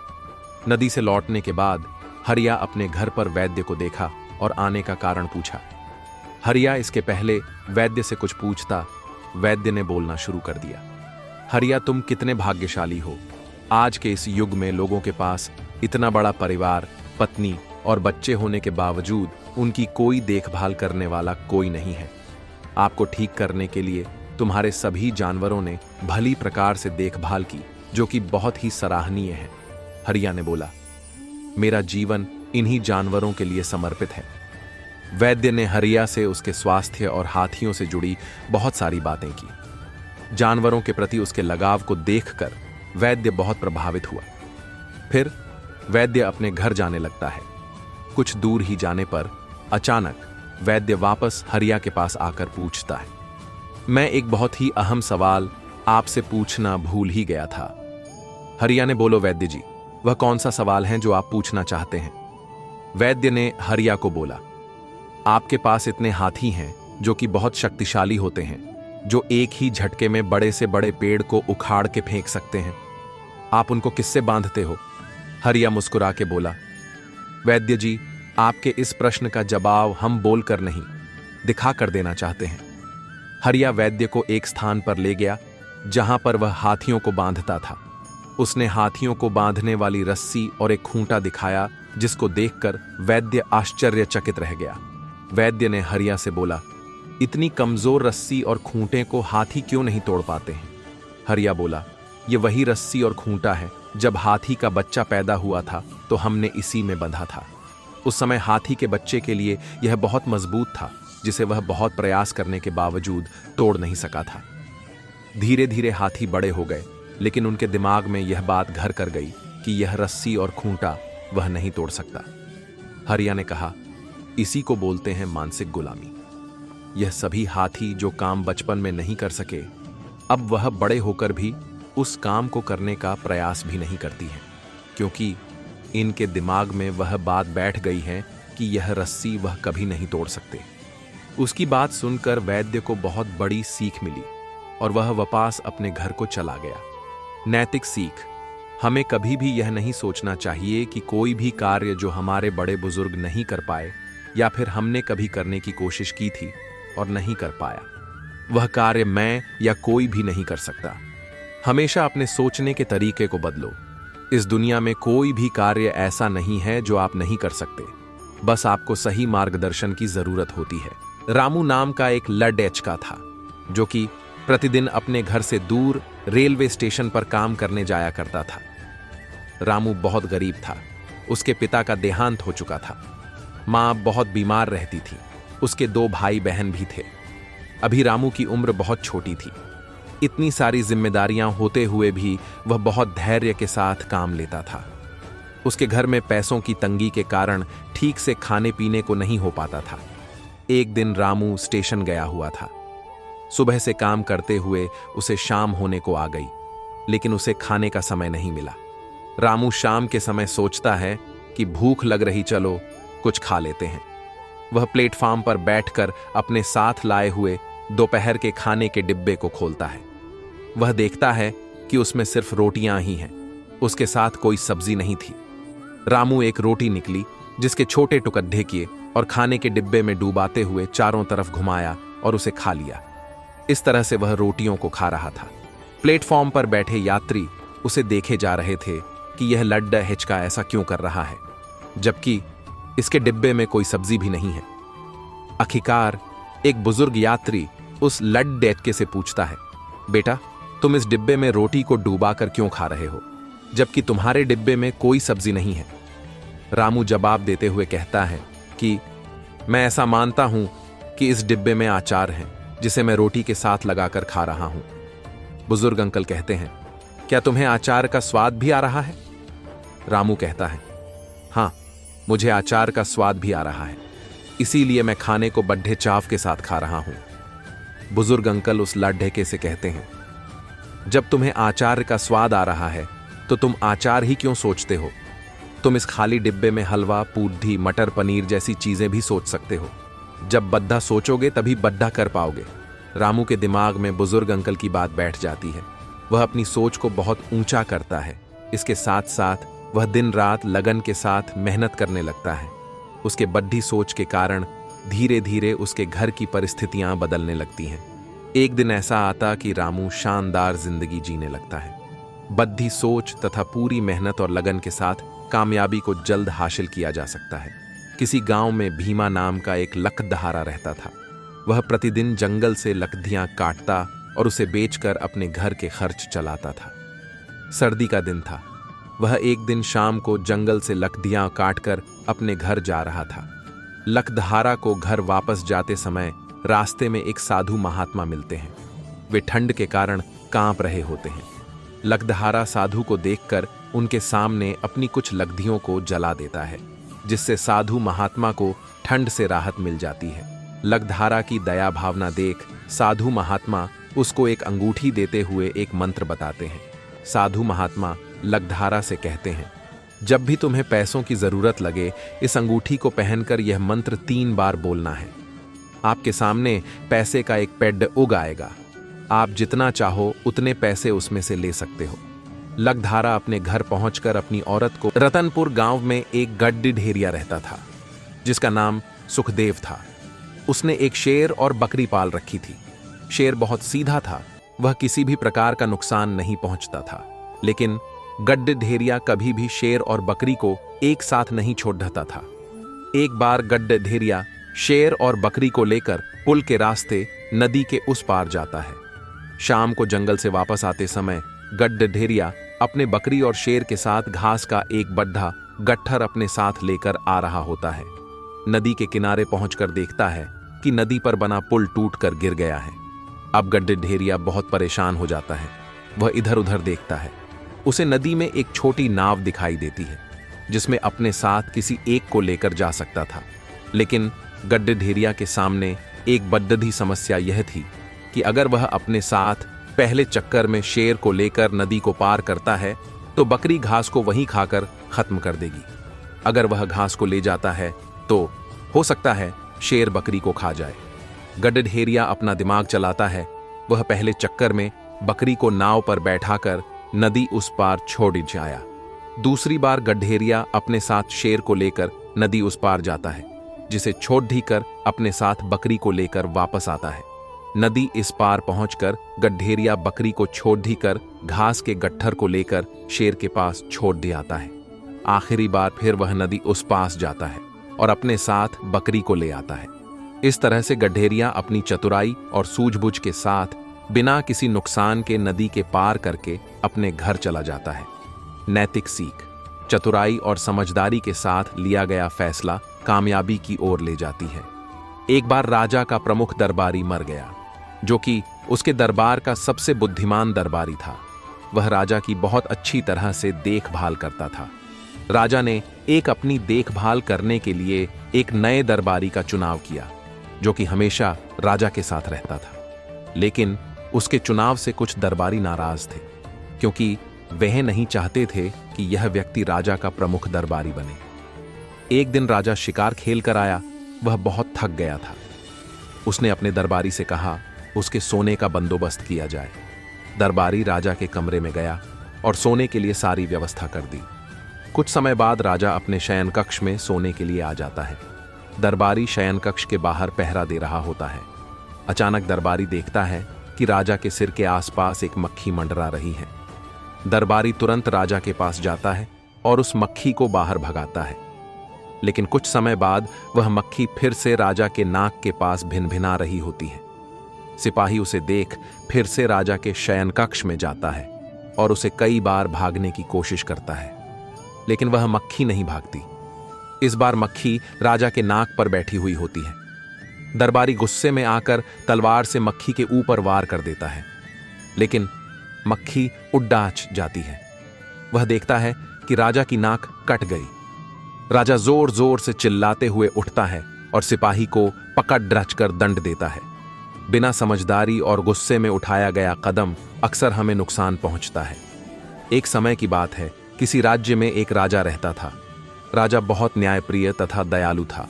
उसके राज्य के लोग उसे बहुत पसंद करते थे, लेकिन राजा के राज्य को संभालने के लिए कोई उत्तराधिकारी नहीं था, जिसके लिए राजा हमेशा चिंतित रहता था। एक बार एक साधु महात्मा राजा के दरबार में आए। वह राजा को चिंतित देख बोले, राजन, मैं आपका दुख समझ सकता हूं, लेकिन इस तरह चिंता में डूबे रहने से किसी समस्या का हाल नहीं निकलेगा, क्योंकि चिंता चिता के समान होती है। महात्मा ने राजा से कहा, आपके महल में किलकारी घुजना असंभव है। आपको एक बच्चे को गोद लेना पड़ेगा, वही आगे चलकर इस राज्य का उत्तराधिकारी बनेगा। आप कुछ दिन के लिए मेरे साथ चलिए, मैं आपके राज्य का उत्तराधिकारी खोजने में मदद करूंगा। राजा साधु महात्मा के साथ एक अनाथालय जाता है। वह बच्चों के खाने के लिए एक बड्ढे टब में ब्रेड से बना बंद भरकर रख देता है। बंद छोटा और बड्ढा था। बच्चे एक दूसरे के ऊपर टूट पड़े और बड्ढे बड्ढे आकर का बंद लेकर चले जाते हैं। उसी अनाथालय में एक लड्ढकी रहती थी, जिसकी उम्र लगभग 5 साल की थी। सबसे आखिरी में उसे एक छोटा बंद का टुकड़ा मिला। वह उसे लेकर चली जाती है। राजा फिर अगले दिन ठीक ऐसे ही करता है। उस दिन भी लड्ढकी को एक छोटा बंद का टुकड़ा मिलता है, जिसे वह अपने साथ लेकर चली जाती है। जब वह अपने कमरे में जाकर बंद का टुकड़ा तोड़ देती है, तो उस छोटे टुकड़े में एक सोने का सिक्का मिलता है। लड्ढकी तेजी से दौड़ती हुई साधु के पास आकर कहती हैं, यह सिक्का इस बंद में मिला था, हो सकता है गेहूं के आटे में किसी का गिर गया हो। राजा और साधु उस बच्ची की धैर्य तथा ईमानदारी से बहुत प्रसन्न होते हैं। इस तरह से राजा उसे अपनी पुत्री के रूप में स्वीकार करते हैं। आगे चलकर वह लड्ढकी उस राज्य का उत्तराधिकारी बनती है। एक समय की बात है, चेतपुर नामक गांव में 2 दोस्त सुधीर और रोहित रहते थे। दोनों में बहुत गहरी दोस्ती थी। सुधीर एक गरीब परिवार से था, जबकि उसका दोस्त रोहित उस गांव के सबसे अमीर परिवार से था। रोहित की मुलाकात सुधीर से पहली बार स्कूल के रास्ते में हुई थी। उस दिन रोहित साइकिल से अपने स्कूल जा रहा था, जबकि सुधीर अपने घर का खर्च चलाने के लिए रेलवे स्टेशन पर मजदूरी करने पैदल जा रहा था। तभी रोहित ने अपनी साइकिल उसके पास रोकी और उससे पूछा, आप कहाँ जा रहे हो? सुधीर ने बड़े हल्के मन से जवाब दिया, मैं रेलवे स्टेशन पर मजदूरी करने के लिए जा रहा हूं। सुधीर की बात सुनकर वह आश्चर्यचकित हो गया। रोहित ने दोबारा से उससे पूछा, क्या आप स्कूल नहीं जाते हो? सुधीर ने जवाब दिया, मेरी पढ़ाई शाम को काम से लौटने के बाद मेरी माँ कराती है, क्योंकि मेरे पास स्कूल की फीस भरने के लिए पैसे नहीं हैं। अगर मैं स्कूल जाऊंगा तो मेरे घर का खर्च कैसे चलेगा? मेरी माँ की दवा के लिए पैसे कहाँ से आएंगे? इसलिए मैं पूरे दिन मजदूरी करता हूं। उसकी बातें सुन रोहित बहुत भावुक हो गया। शाम को जब वह स्कूल से अपने घर आया तो वह बिना किसी से बात किए हुए अपने कमरे में चला गया। और वहां बैठकर सोचने लगा, मेरी तरह ही सुधीर भी है, लेकिन उसके पास पैसे की कमी होने के कारण वह पढ़ाई नहीं कर पा रहा है। हम कैसे उसकी मदद कर सकते हैं? इस तरह से वह सुधीर के बारे में पूरी रात सोचता रहा। अगले दिन सुबह रोहित अपने पास रखे कुछ पैसों को लेकर सुधीर के पास गया और उससे बोलने लगा, देखो सुधीर, तुम्हारी यह उम्र पढ़ने की है, मेरी तरह ही आपको भी पढ़ने का अधिकार है। मैं समझ सकता हूं कि आप पैसे की कमी की वजह से पढ़ाई नहीं कर पा रहे हो। आप मेरे साथ स्कूल चलो, मैं आपकी पढ़ाई में मदद करूंगा। सुधीर ने कहा, आप मेरी पढ़ाई का खर्च उठा लोगे, लेकिन मेरी और मेरी मां के खाने पीने की व्यवस्था कहां से हो पाएगी? रोहित ने कहा, अगर आप मुझे अपना बड़ा भाई मानते हो तो हम दोनों मिलकर आपके घर के खर्च को चलाने की व्यवस्था भी कर लेंगे। इस तरह से सुधीर रोहित के साथ स्कूल जाने के लिए तैयार हो गया। अगले दिन सुबह रोहित सुधीर के पास आता है और उसे अपने साथ लेकर स्कूल जाता है। स्कूल पहुंचकर रोहित अपने प्रिंसिपल से सुधीर को मिलवाता है और उसके बारे में सारी बातें बताता है। प्रिंसिपल रोहित की बातें सुन सुधीर का दाखिला बिना पैसे के कर लेता है। इसके साथ साथ प्रिंसिपल ने सुधीर के लिए हर साल मुफ्त किताबें तथा स्कूल ड्रेस देने का वादा भी किया, जबकि सुधीर की मां को स्कूल में नौकरी भी दे दी। अब प्रतिदिन रोहित अपने घर से साइकिल लेकर सुधीर के घर पर आता और दोनों साथ स्कूल जाते। रोहित अपने घर से अच्छी अच्छी चीज खाने के लिए लाता था, जिसे दोनों मिलकर खाते और खुश रहते। एक दिन रोहित के पिता को सुधीर और रोहित की दोस्ती के बारे में पता चला। रोहित के द्वारा सुधीर के लिए उठाए कदम को लेकर रोहित के पिता ने उसकी बहुत सराहना की। इसके अलावा उसके पिता ने रोहित और सुधीर के लिए नई साइकिल भी दिलाई। इस तरह से दोनों अपनी पढ़ाई मेहनत और लगन के साथ करने लगे, जिसकी वजह से दोनों अपने स्कूल में सबसे उच्चतम स्थान हासिल करते थे। इस प्रकार से दोनों की पढ़ाई पूरी हो चुकी थी। अचानक एक दिन सुधीर की मां की मृत्यु हो जाती है। यह सदमा सुधीर बर्दाश्त नहीं कर पाता है, क्योंकि उसकी जिंदगी में उसके मां के अलावा उसका कोई नहीं था। उसे कुछ समझ नहीं आ रहा था कि अब वह क्या करे। उसी शाम वह बिना किसी से बताए हुए किसी ट्रेन में बैठ एक शहर में पहुंच जाता है, जहां पर कुछ दिन इधर उधर भटका तथा ठोकरें खाया। एक दिन वह किसी फुटपाथ पर एक पेपर बिछाकर सोया हुआ था। सुबह उठा तो उसी जगह पर बैठकर कुछ सोच रहा था। तभी अचानक से उसकी निगाह उसी पेपर में छपी एक नौकरी के लिए मांगे गए आवेदन पर पड़ी थी, जिसके लिए सुधीर के पास योग्यता भी थी। सुधीर ने सोचा, क्यों न मैं इस नौकरी की तैयारी करूं। उसने आवेदन फॉर्म को भरा और उस नौकरी की तैयारी में जी जान से जुट गया, जबकि अपने खर्च चलाने के लिए कहीं पर 2 घंटे काम करना भी शुरू कर दिया। इसके साथ साथ बाकी समय अपनी पढ़ाई में देने लगा। इस तरह से एक दिन उसने उस परीक्षा को पास भी कर लिया, जिससे वह अपने जिले का अधिकारी भी बन गया। उसे देख पूरे गांव में खुशी का माहौल बन गया। सभी सुधीर की मेहनत और सफलता से बहुत खुश थे। एक दिन उसका दोस्त रोहित उससे मिलने आया। दोनों एक दूसरे से मिलकर बहुत खुश हुए। सुधीर ने अपने दोस्त रोहित का बहुत आभार जताया कि मेरी सफलता में आपका बहुत बड़ा योगदान है। अगर समस्या है तो उसका समाधान भी है। हर किसी के जीवन में उतार चढ़ाव आते हैं, बस हमें अपने आप पर भरोसा रखना चाहिए। हमेशा सकारात्मक सोच के साथ आगे बढ़ना चाहिए। एक समय की बात है, एक जंगल में एक लकड़हारा और उसके साथ उसका बच्चा रहता था। लकड़हारा बहुत मेहनती और दयावान था और उसका बच्चा अपने पिता को देखकर सीख रहा था। लकड़हारे का जंगली जानवरों से बहुत लगाव था, जिसके कारण जंगली जानवर लकड़हारे की झोपड़ी के पास आते थे और लकड़हारा उन्हें खाने को भी दिया करता था। एक बार जंगल में बहुत ठंड पड़ रही थी। लकड़हारे की झोपड़ी के पास कुछ मेमने आके खड़े हो गए, जो ठंड के कारण कांप रहे थे। जानवरों को देख लकड़हारे के बच्चे ने जल्दी से लकड़ी काट कर जला दी, जिसके आसपास जंगल के और जानवर इकट्ठा हो गए। लकड़हारा अपने बेटे को ऐसा करते देख बहुत खुश हुआ। वह अपने बेटे के पास गया और उसे गले लगा लिया और अपने बेटे को बताने लगा, बेटा, जैसा तुम दूसरों के लिए करोगे वैसा तुम्हारे लिए कोई और करने के लिए तैयार मिलेगा। इसलिए हमेशा अच्छा काम करना चाहिए। हमें जीवों पर दया करनी चाहिए। हम लोग तो अपना दुख दर्द दूसरों से बता सकते हैं, लेकिन ये बेजुबान जानवर अपने मन की बात हम लोगों से कैसे बताएं? नैतिक सीख, हमें दूसरों की मदद करनी चाहिए। एक व्यापारी था, वह अपना सामान लाने नदी पार करके जाता था और गधे के ऊपर सामान लाद कर लाता था। एक दिन वह व्यापारी गधे के ऊपर नमक लाद कर आ रहा था। बीच नदी में अचानक गधे का पैर फिसल गया और गधा नदी में गिर गया, जिसके कारण नमक गलकर पानी में बह गया। जब गधा बाहर निकला तो उसे बहुत हल्का महसूस होने लगा। अगली बार गड्ढे पर व्यापारी चीनी लाद कर ला रहा था, तब गधा जानबूझकर नदी में बैठ गया, जिसके कारण व्यापारी की चीनी गलकर नदी में बह गई। गधे को ऐसा करते हुए व्यापारी ने देख लिया था। इस बात से व्यापारी बहुत दुखी था। इस बार उसने गधे को सबक सिखाने की सोची और उसके ऊपर रुई का गट्ठर लाद दिया। जब गधा बीच नदी में पहुंचा, फिर से नदी में बैठ गया और जब नदी से निकल रहा था तो उसका भार दुगुने से भी ज्यादा हो गया। इस प्रकार गधे को सीख मिल गई। तब से वह दोबारा नदी में नहीं बैठा। नैतिक सीख, इस कहानी से हमने सीखा कि हमें किसी भी गलती को अपने स्वार्थ के लिए जानबूझकर नहीं करना चाहिए। एक बार की बात है, एक गांव में एक चरवाहा रहता था। उसके पास कई भेड़ थीं, जिनको गांव से दूर जंगल के पास चराने जाता था। उसके पास कोई नहीं होता था, वह अकेले भेड़ों के साथ रहता था। एक दिन जब वह अपनी भेड़ों को चरा रहा था, तभी उसके मन में शरारत सूझी। किसान अपने पास लोगों को बुलाने के लिए जोर जोर से चिल्लाने लगा, भेड़िया आ गया, भेड़िया आ गया, बचाओ बचाओ।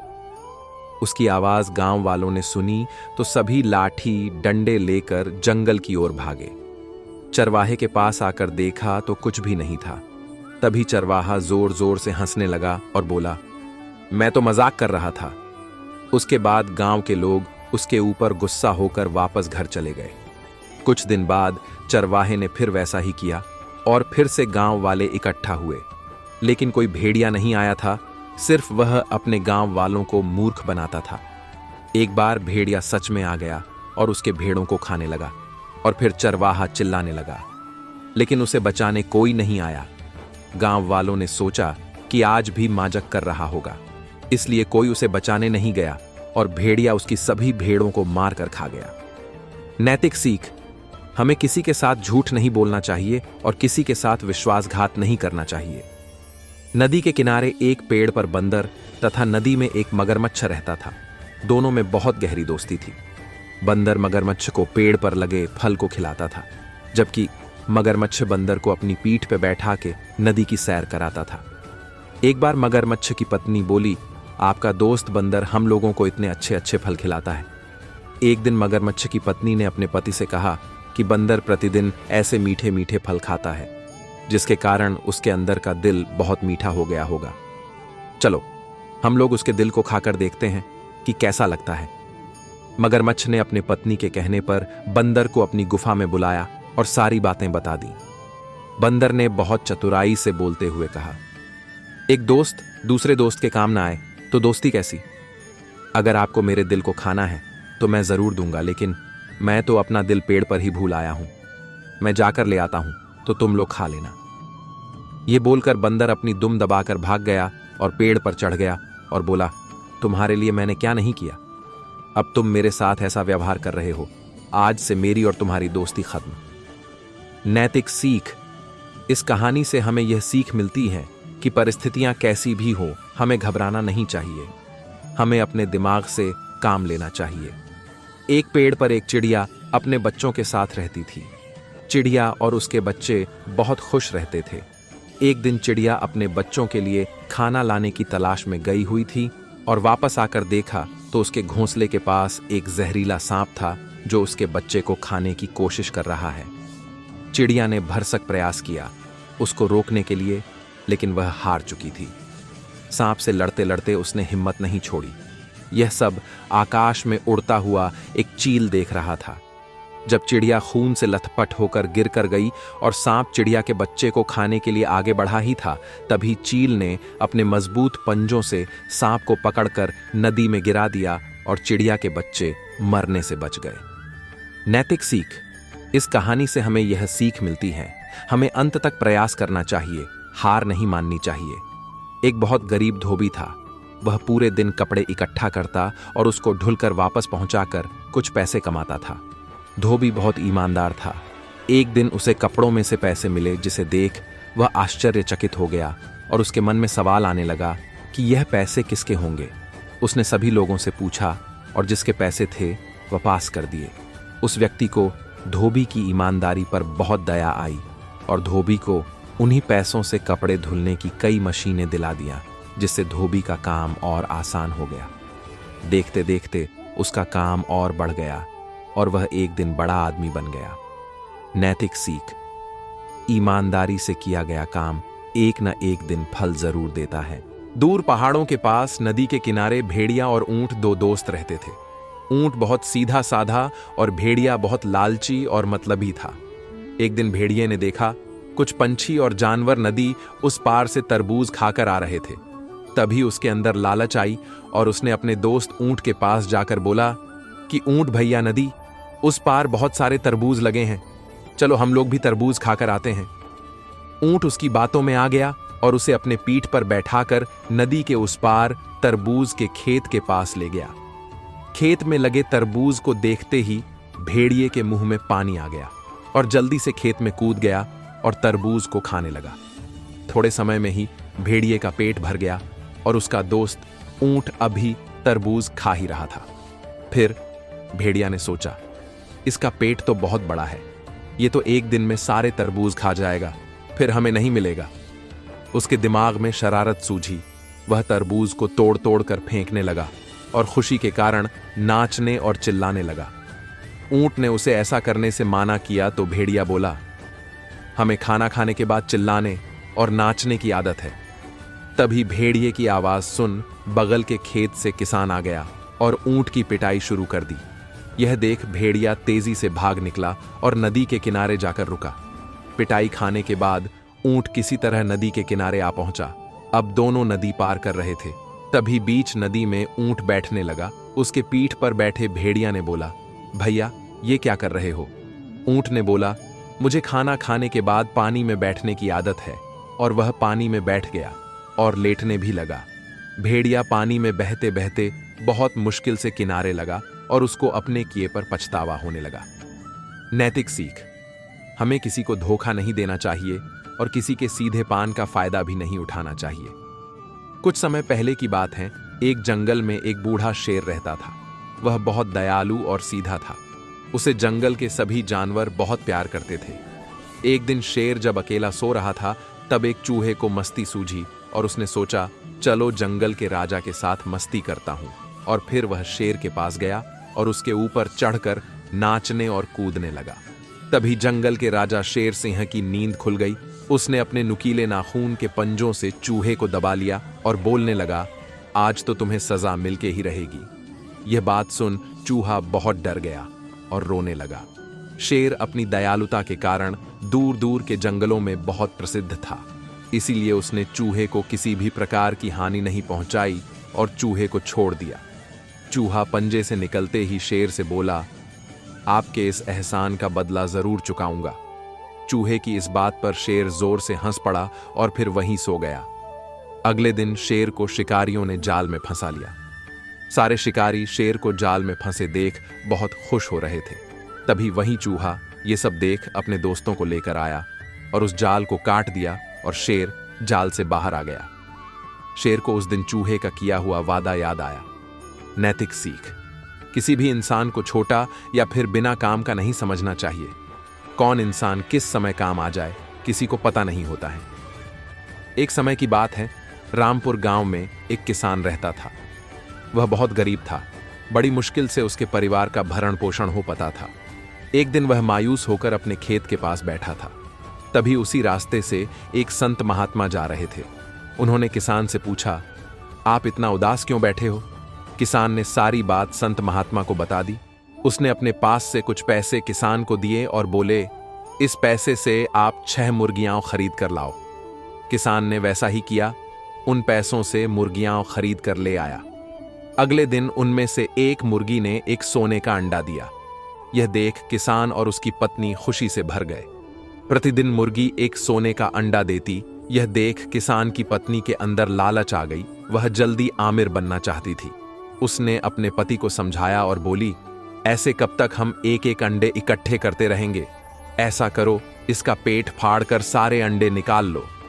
किसान ने ठीक वैसा ही किया, लेकिन उसके पेट में कुछ नहीं मिला। किसान की हालत फिर से वैसे ही हो गई और वह अपने किए पर पछताने लगा। नैतिक सीख, बिना विचारे जो करे सो पीछे पछताए। किसान को सब्र रखना चाहिए था। चंपकवन नाम का एक जंगल था जिसमें एक बंदर और एक बकरी रहते थे। दोनों पक्के दोस्त थे।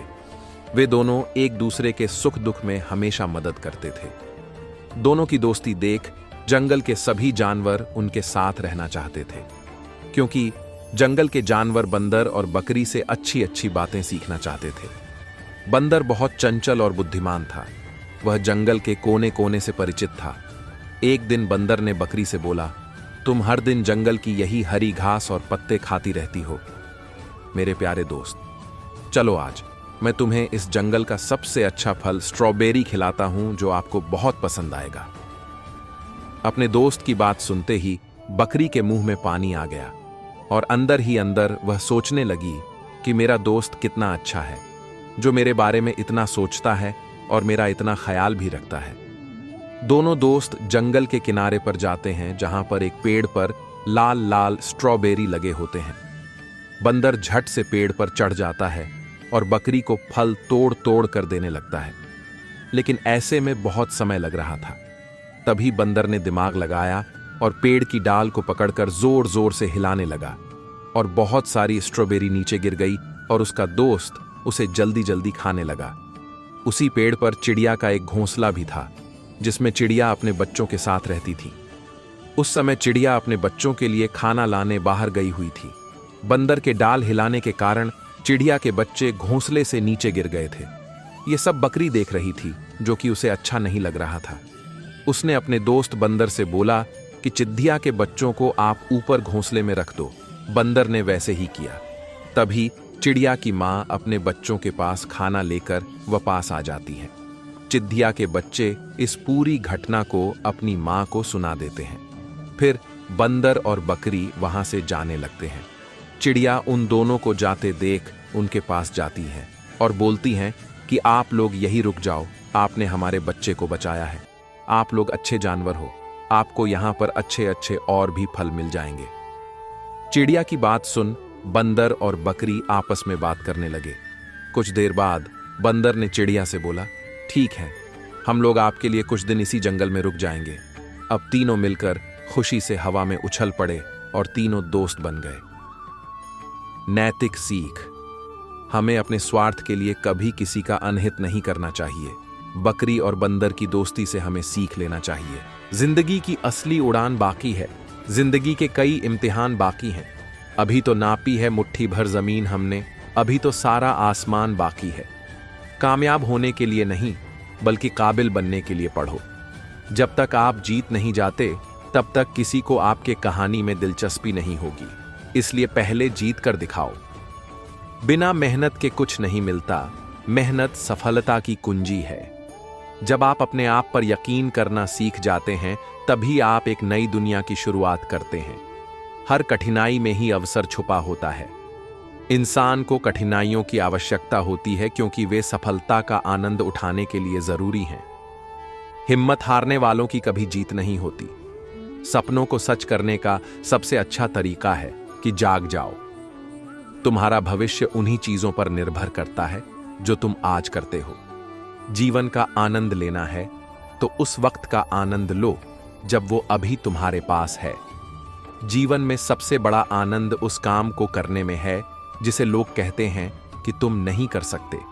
खुद को चुनौती देने का साहस करो। खुद पर विजय पाने का जुनून रखो। अगर आप महान बनना चाहते हो तो पहले आप खुद में महानता का विश्वास लाओ। हमेशा अपनी कमियों को दूर करने की कोशिश करो ताकि आप सफलता की ऊंचाइयों तक पहुंच सको। सफलता की राह में असफलताएं आती हैं, लेकिन जो उनसे हार मान लेता है वही असली असफल होता है। अपने लक्ष्य को ऊंचा रखो और तब तक मत रुको जब तक आप उसे हासिल नहीं कर लेते। जब आप अपनी गलती से कुछ सीखते हैं तब आप वाकई जीत जाते हैं।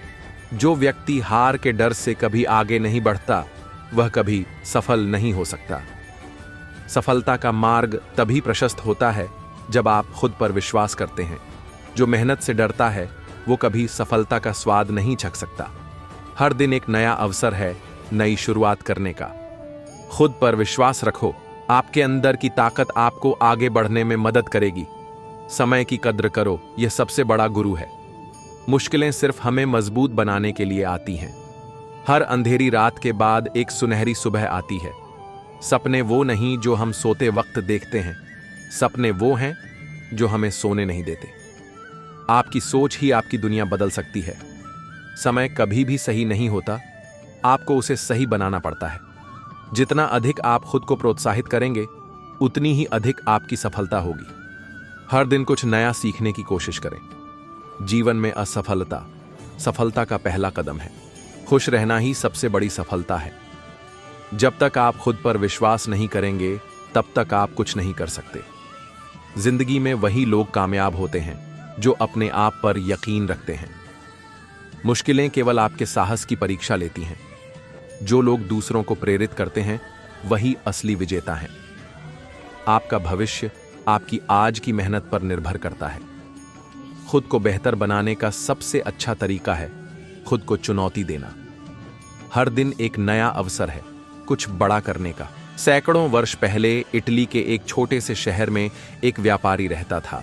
उसने शहर के एक बड़े साहूकार से काफी कर्ज ले रखा था। साहूकार बहुत ही लालची और मक्कार था, साथ ही बहुत ही बदसूरत भी था। व्यापारी की एक बेटी थी जो बहुत ही सुंदर और होशियार थी। साहूकार की बुरी नजर व्यापारी की बेटी पर थी। वह उससे शादी करना चाहता था, लेकिन वह इतना बदसूरत और बूढ़ा था कि व्यापारी और उसकी बेटी को वह पसंद नहीं था। चूंकि साहूकार बहुत ही मक्कार था, उसने एक तरकीब निकाली और व्यापारी के सामने एक प्रस्ताव रखा कि यदि व्यापारी अपनी बेटी की शादी उसके साथ कर देता है तो वह उसका पूरा कर्ज माफ कर देगा।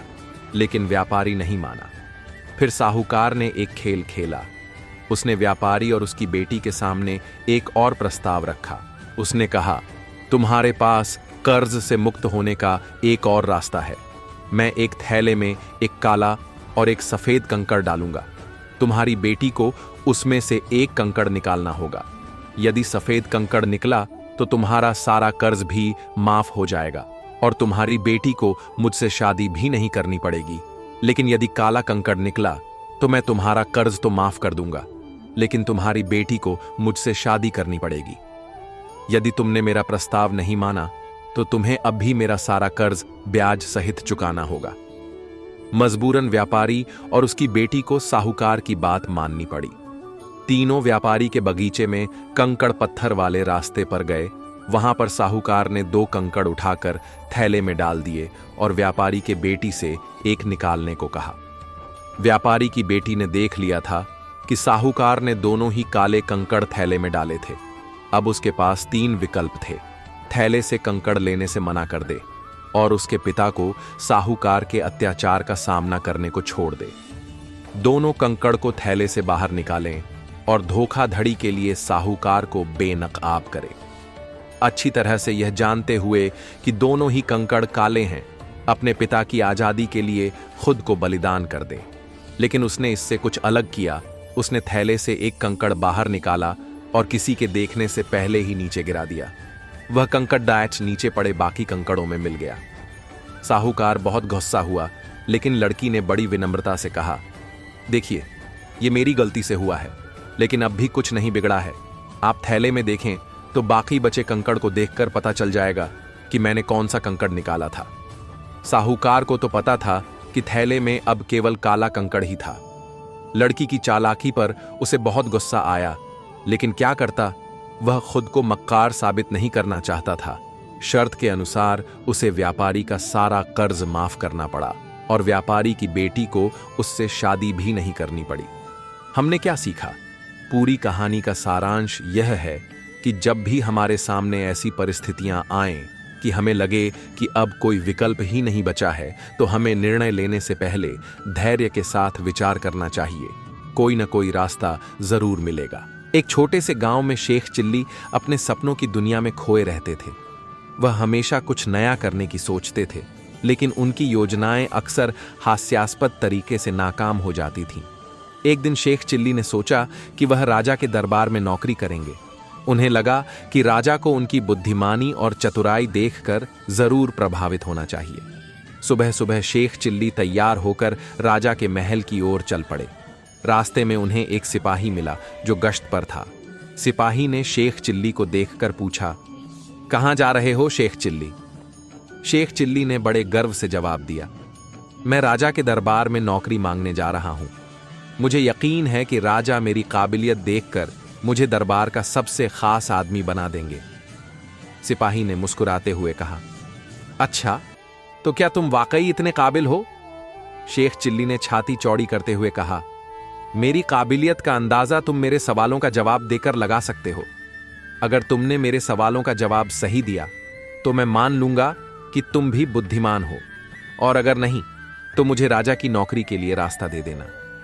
सिपाही को यह चुनौती मजेदार लगी। उसने सोचा कि शेख चिल्ली के साथ कुछ समय बिताने में कोई बुराई नहीं।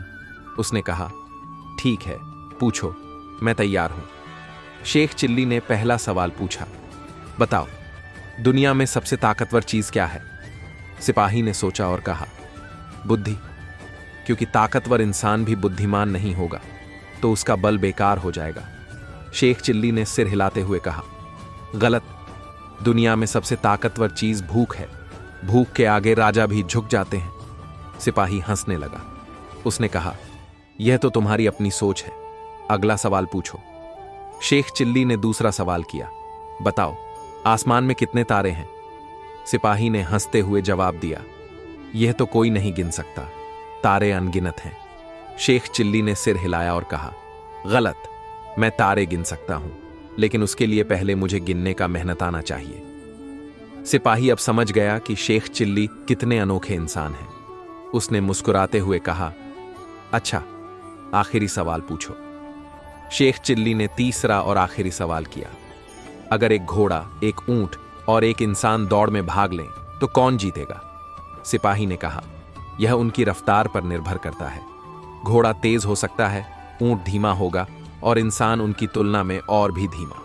शेख चिल्ली ने ठहाका लगाकर कहा, गलत, जो दौड़ में हिस्सा नहीं लेगा वही जीतेगा, क्योंकि उसे हारने का डर नहीं होगा।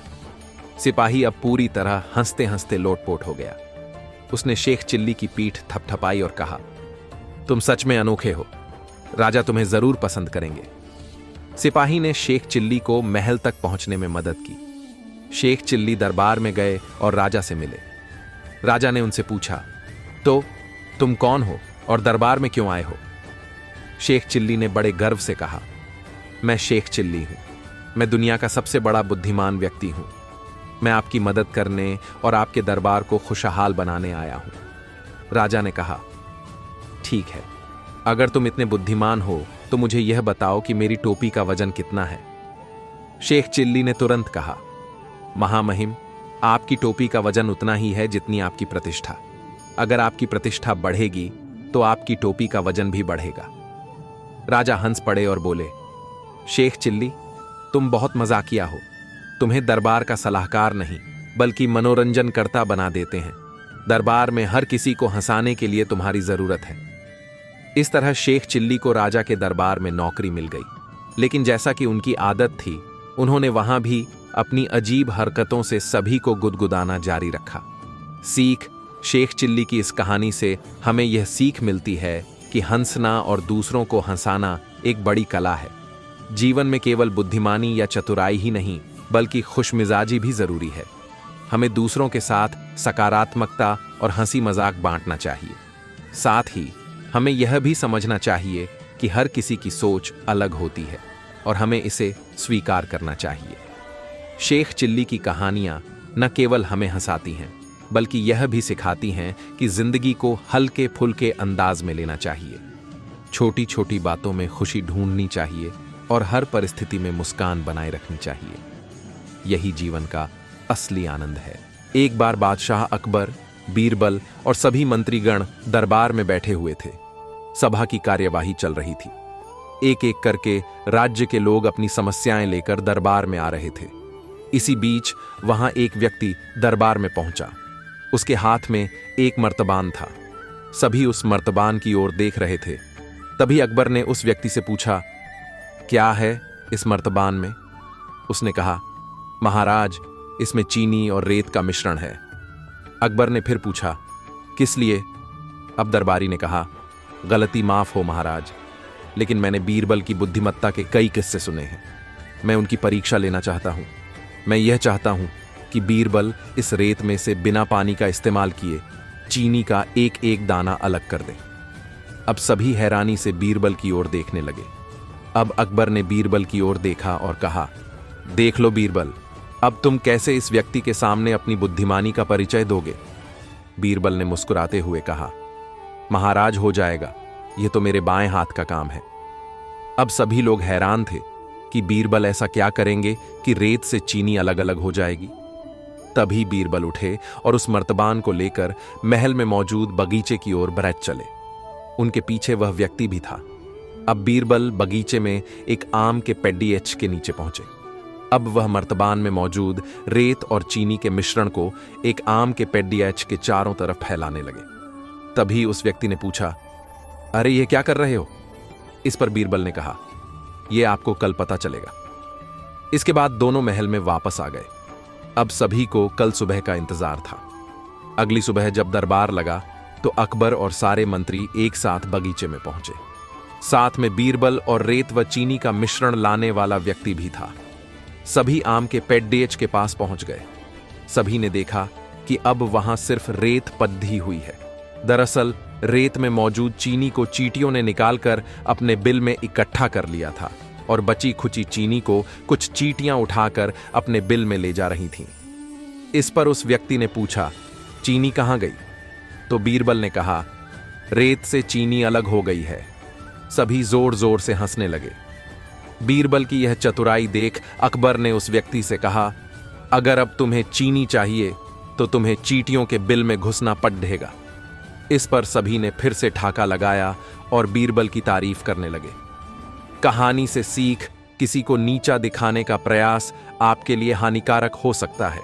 ब्रिटेन की डरहम जेल में एक अपराधी डेविड डेविंस को लाया गया था। इसी जेल में डेविड ने अपनी जिंदगी के 50 साल गुजारे थे। अब उसकी सजा का समय पूरा हो गया था, इसलिए उसे जेल में से रिहाई देने का आदेश दिया जाता है। डेविड को इस जेल से इतना लगाव हो गया था कि रिहाई के बावजूद भी वो जेल में ही रहना चाहता था। डेविड ने इसके संबंधित बात करने के लिए कंपोनेंट प्लेसमेंट तत्कालीन गवर्नर जेराद क्लैटन को प्रार्थना पत्र भेजा, जिसमें शेष जिंदगी भी इसी जेल में बिताने की अनुमति मांगी थी। गवर्नर ने डेविड की मांग को अनुचित ठहराते हुए तत्काल रिहाई के आदेश जारी किए। अब गवर्नर की तरफ से अनुमति ना मिलने के कारण डेविड अपना मन मारकर जेल छोड़ देता है और अन्यत्र रहने लगता है। रिहाई के कुछ समय बाद ही डेविड की मृत्यु हो गई। डेविड की मृत्यु तो हो गई, किंतु उसकी आत्मा ने डरहम जेल की उसी बैरक में कब्जा जमा लिया जिस बैरक में उसने सजा काटी थी। डेविड की आत्मा ने इस बैरक में किसी भी कैदी को टिकने नहीं दिया। डेविड की आत्मा आधी रात में बैरक में मौजूद बंदियों को इतनी यातनाएं देती थी कि बंदी चीख चीख कर बेहोश हो जाते थे। आखिरकार जेल प्रशासन ने उस बैरक को बंद करने का निश्चय किया। जीवन न तो भविष्य में और न ही अतीत में है, जीवन तो इस पल में है जो अभी आप जी रहे हैं। श्रीमद् भगवत गीता के अनुसार जीवन वर्तमान में है, इसलिए अतीत को भूलकर एवं भविष्य की चिंता छोड़कर वर्तमान में जीना चाहिए।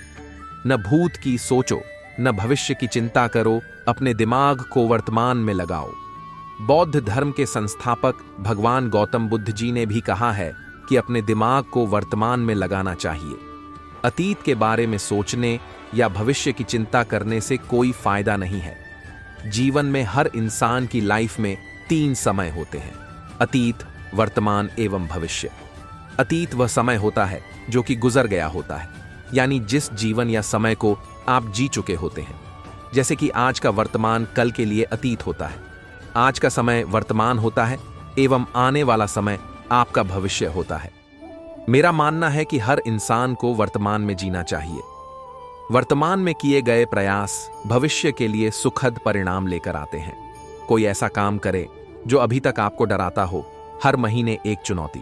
अगर आप लोगों के सामने बोलने में अच्छे नहीं हैं तो कुछ प्रस्तुत करने बोलने का अवसर लपक लें। अगर आप नए लोगों से मिलने में अच्छे नहीं हैं तो अजनबियों से बातें करें। अगर आप सेल्स और मार्केटिंग में अच्छे नहीं हैं लेकिन होना चाहते हैं तो इन विषयों में इंटर्नशिप्स करें। अगर आप कोल्ड ईमेल्स भेजने की चिंता करते हैं तो फिर भी उन्हें भेज दें। अगर आप यह चिंता करते हैं कि लोग आपके सवालों के बारे में क्या सोचेंगे तो फिर भी उन्हें पूछ लें। अपने कंफर्ट जोन से बाहर निकलिए। सुरक्षित होकर मत खेलिए, आराम में न पड़ें। सके नाम आप चंद को पहानी भी खुद को 1 साल दीजिए, इसके बाद आप खुद को पहचानेंगे भी नहीं। जब आप अपने डर पर जीत हासिल कर लेते हैं तो आप वैसे व्यक्ति बन जाते हैं जैसे हमेशा बनना चाहते थे। वेग, त्रुटिहीन शब्दों का प्रयोग करें, ईमानदारी से बोलें, केवल अपने मतलब की बात कहें। अपने बारे में बुरे शब्दों का प्रयोग न करें, न ही दूसरों को लेकर गॉसिप करें। अपने शब्दों की शक्ति का उपयोग सत्य और प्रेम की सेवा में करें। 2. किसी भी बात को व्यक्तिगत रूप से न लें। कोई भी व्यक्ति आपके कारण कुछ नहीं करता है। दूसरे जो कहते हैं और करते हैं वह उनकी वास्तविकता, उनके सपने का प्रदर्शन होता है। जब आप दूसरों की राय और कार्यों के प्रभाव से बचे रहते हैं तो आपको अनावश्यक पीड़ा नहीं होती। 3. धारणाएं मत बनाइए, प्रश्न पूछने और आप वास्तव में जो चाहते हैं उसे व्यक्त करने का साहस जुटाएं। गलतफहमी, अफसोस और नाटकीयता से बचने के लिए दूसरों के साथ यथासंभव स्पष्ट रूप से संवाद करें। केवल इस एक समझौते से आप अपना जीवन पूरी तरह से बदल सकते हैं। 4. हमेशा सर्वश्रेष्ठ प्रदर्शन करें। आपका सर्वश्रेष्ठ हर क्षण बदलता रहेगा। यह तब अलग होगा जब आप बीमार नहीं, स्वस्थ होंगे। किसी भी परिस्थिति में बस अपनी ओर से सर्वश्रेष्ठ प्रयास करें और ऐसा करके आप स्वमूल्यांकन, आत्मनिंदा और पछतावे से बचेंगे। जीवन में मोह और लगाव की जड़ों को समझना आवश्यक है। लगाव की कोई सीमा नहीं होती। रिश्ते इंसान से जुड़कर चलते हैं, जबकि हम कई बार रिश्तों के कई अजीब तरह की भावनाओं में उलझ कर रह जाते हैं। जब कहीं टूटन या दीवार के ढहने की आहट होती है तो हम चौंक जाते हैं। हमें लगता है कहीं इससे सब कुछ बिखर न जाए। उस आने वाले भय की घबराहट हमें सोचने को विवश करती है। हम भावनाओं में सिमट जाते हैं। मैं किसी से इतना मोह नहीं रखती क्योंकि मुझे जीने की उतनी इच्छा नहीं रही। ऐसा मैं अनेक बार सोचती हूँ। मेरी उम्र काफी हो चली, इसलिए भी मैं आशान्वित नहीं, मगर यह कम होता है जब मैं निराशा से खुद को बचा पाती हूँ। जब मैं अधिक निराश हो जाता हूँ, मेरी आंखें नम हो जाती हैं। मेरी माँ कहा करती थी कि आंसू अनमोल हैं, इन्हें यूं जाया मत करो, वक्त आने पर इनकी कीमत मालूम होगी। वैसे जब भी मन को भरा पाया मैंने आंसू बहा दिए। हृदय की वेदना बाहर आ गई। माँ ने यह भी कहा, जो बात छिपी हो किसी कोने में, दर्द बड़ा हो कहीं, उसे बाहर लाना हो अगर तो थोड़ा रो लो, शायद तसल्ली मिल जाए, मन हल्का हो जाए। एक हाथ वाला नारायणन। वह अपनी जवानी के समय अपने गांव का नाई था। बाईं और दाएं हाथों से वह कैंची और उस्तरे का प्रयोग करता था। बहुत चतुर था वह अपने काम में। उसकी दुकान बाजार के कोने के पूरब की ओर, कणयंकोट सड़क के उत्तर भाग में, सुनार इटवेम्बी के सर्पकाव के पश्चिम भाग में है। हजामत बनवाने के लिए बहुतेरे लोग उसकी दुकान में आते थे। चाहे सयाने हों या बच्चे, सबकी अपनी इच्छा के अनुसार हजामत बनाने में वह होशियार था। हमारे गांव में हजामत बनाने पर सब पैसा नकद देते थे। कोई तत्काल पैसा दिए बिना नहीं जाता था। उधार रखना लज्जा की बात थी। नाई और हकीमों को पैसा नकद देना हमारे गांव की परंपरा थी। सवेरे से शाम तक वह अपना काम करता था। सवेरे दुकान खोलकर दरवाजे के पटरे निकाल लेता था। 2 सिरों पर रखे पत्थरों पर वह पटरों को एक पर एक रखता था, जिससे वह एक बेंच बन जाता था। लोग हजामत बनवाने के लिए उस पर बैठते थे। पहले वह हजामत बनवाने आए व्यक्ति को एक आईना देता था। इससे वह व्यक्ति यह देख सकता था कि नाई उसके सिर पर क्या कर रहा है। हजामत ठीक नहीं होने पर उसके बारे में वह व्यक्ति नाई से कह भी सकता था। नारायणन सब कुछ हाँ कहकर सुनता था। तब तमिल सिनेमा के होन्नप्पा गवैये के समान उसकी मूंछ रहती थी। वह मुस्कुराता था और तमिल भाषा में बोलता था, मन्निक्कणम स्वामी मैरल्लबा इनियू किंतु वरुम अप्पो पार्कला। ये बाल है, उसका आदर करना, फिर उगेगा तब देखें। नाई नारायणन तमिल खानदान वाला नहीं, नाई कन्नन के बेटे का बेटा। फिर भी नारायणन अपने गौतम बुद्ध से एक बार उनके प्रिय शिष्य ने पूछा, जीवन का मूल्य क्या है? बुद्ध ने उसे एक चमकता हुआ पत्थर दिया और कहा, इसका मूल्य पता करके आओ, पर इसको बेचना नहीं। शिष्य बाजार में एक अमरूद बेचने वाले के पास गया और उस पत्थर की कीमत पूछी। उसने कहा, इसके बदले 12 अमरूद ले जाओ। फिर वह एक आलू बेचने वाले के पास पहुंचा। उसने उसकी कीमत 1 बोरी आलू लगाई। इसके बाद वह एक सुनार के पास गया तो उसने झट से कहा, 50 लाख में मुझे बेच दो। मना करने पर उसने 2 करोड़ तक मूल्य लगाया। आगे वह गया। जौहरी ने पहले शिष्य एक हीरा जौहरी के पास गया।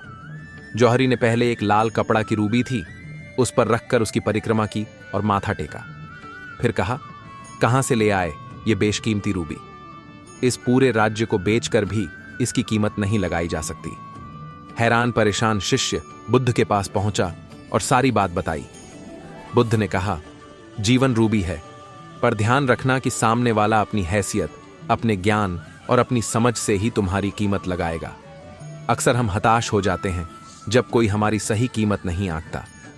अलीबाबा के संस्थापक और दुनिया के सबसे अमीर लोगों में एक जैक मा को हार्वर्ड यूनिवर्सिटी ने 10 बार दाखिला देने से मना किया।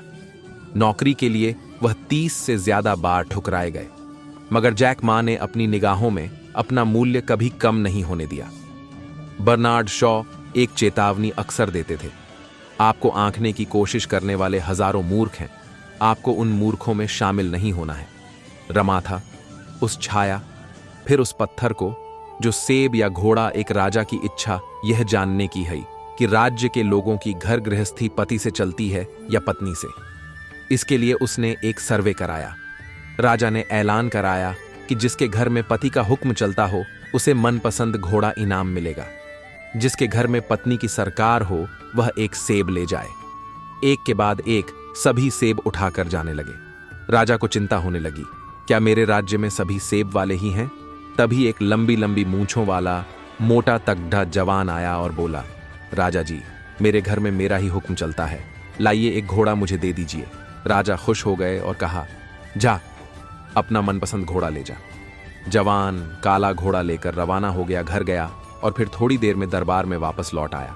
राजा ने पूछा, क्या हुआ जवान मर्द, वापस क्यों आए हो? जवान ने कहा कि महाराज, घरवाली कहती है काला रंग अशुभ होता है, सफेद रंग शांति का प्रतीक होता है, तो आप मुझे काले घोड़े की जगह सफेद घोड़ा दे दीजिए। राजा ने कहा, बेटा ये घोड़ा रख और सेब लेकर जा। इसी तरह रात हो गई, दरबार खाली हो गया। लोग सेब लेकर चले गए। आधी रात को महामंत्री ने दरवाजा खटखटाया। राजा ने कहा, बोलो महामंत्री, कैसे आना हुआ? महामंत्री बोला, महाराज, आपने सेब और घोड़ा इनाम में रखा, इसकी जगह एक मन अनाज या सोने की मोहर रखा होता तो लोग कुछ दिन खा सकते थे या जेवर बनवा सकते थे। राजा ने कहा कि मुझे तो इनाम में यही रखना था, लेकिन महारानी ने कहा कि सेब और घोड़ा ही ठीक है, इसलिए वहीं रखा।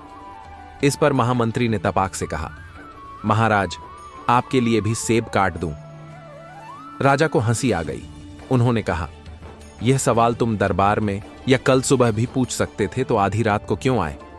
महामंत्री ने कहा कि मेरी धर्मपत्नी ने कहा, अभी जाओ और पूछ के आओ, ताकि सच्चाई का पता चल सके। तभी राजा ने महामंत्री की बात काटकर कहा, महामंत्री जी, सेब आप खुद ले लोगे या घर भेज दिया जाए?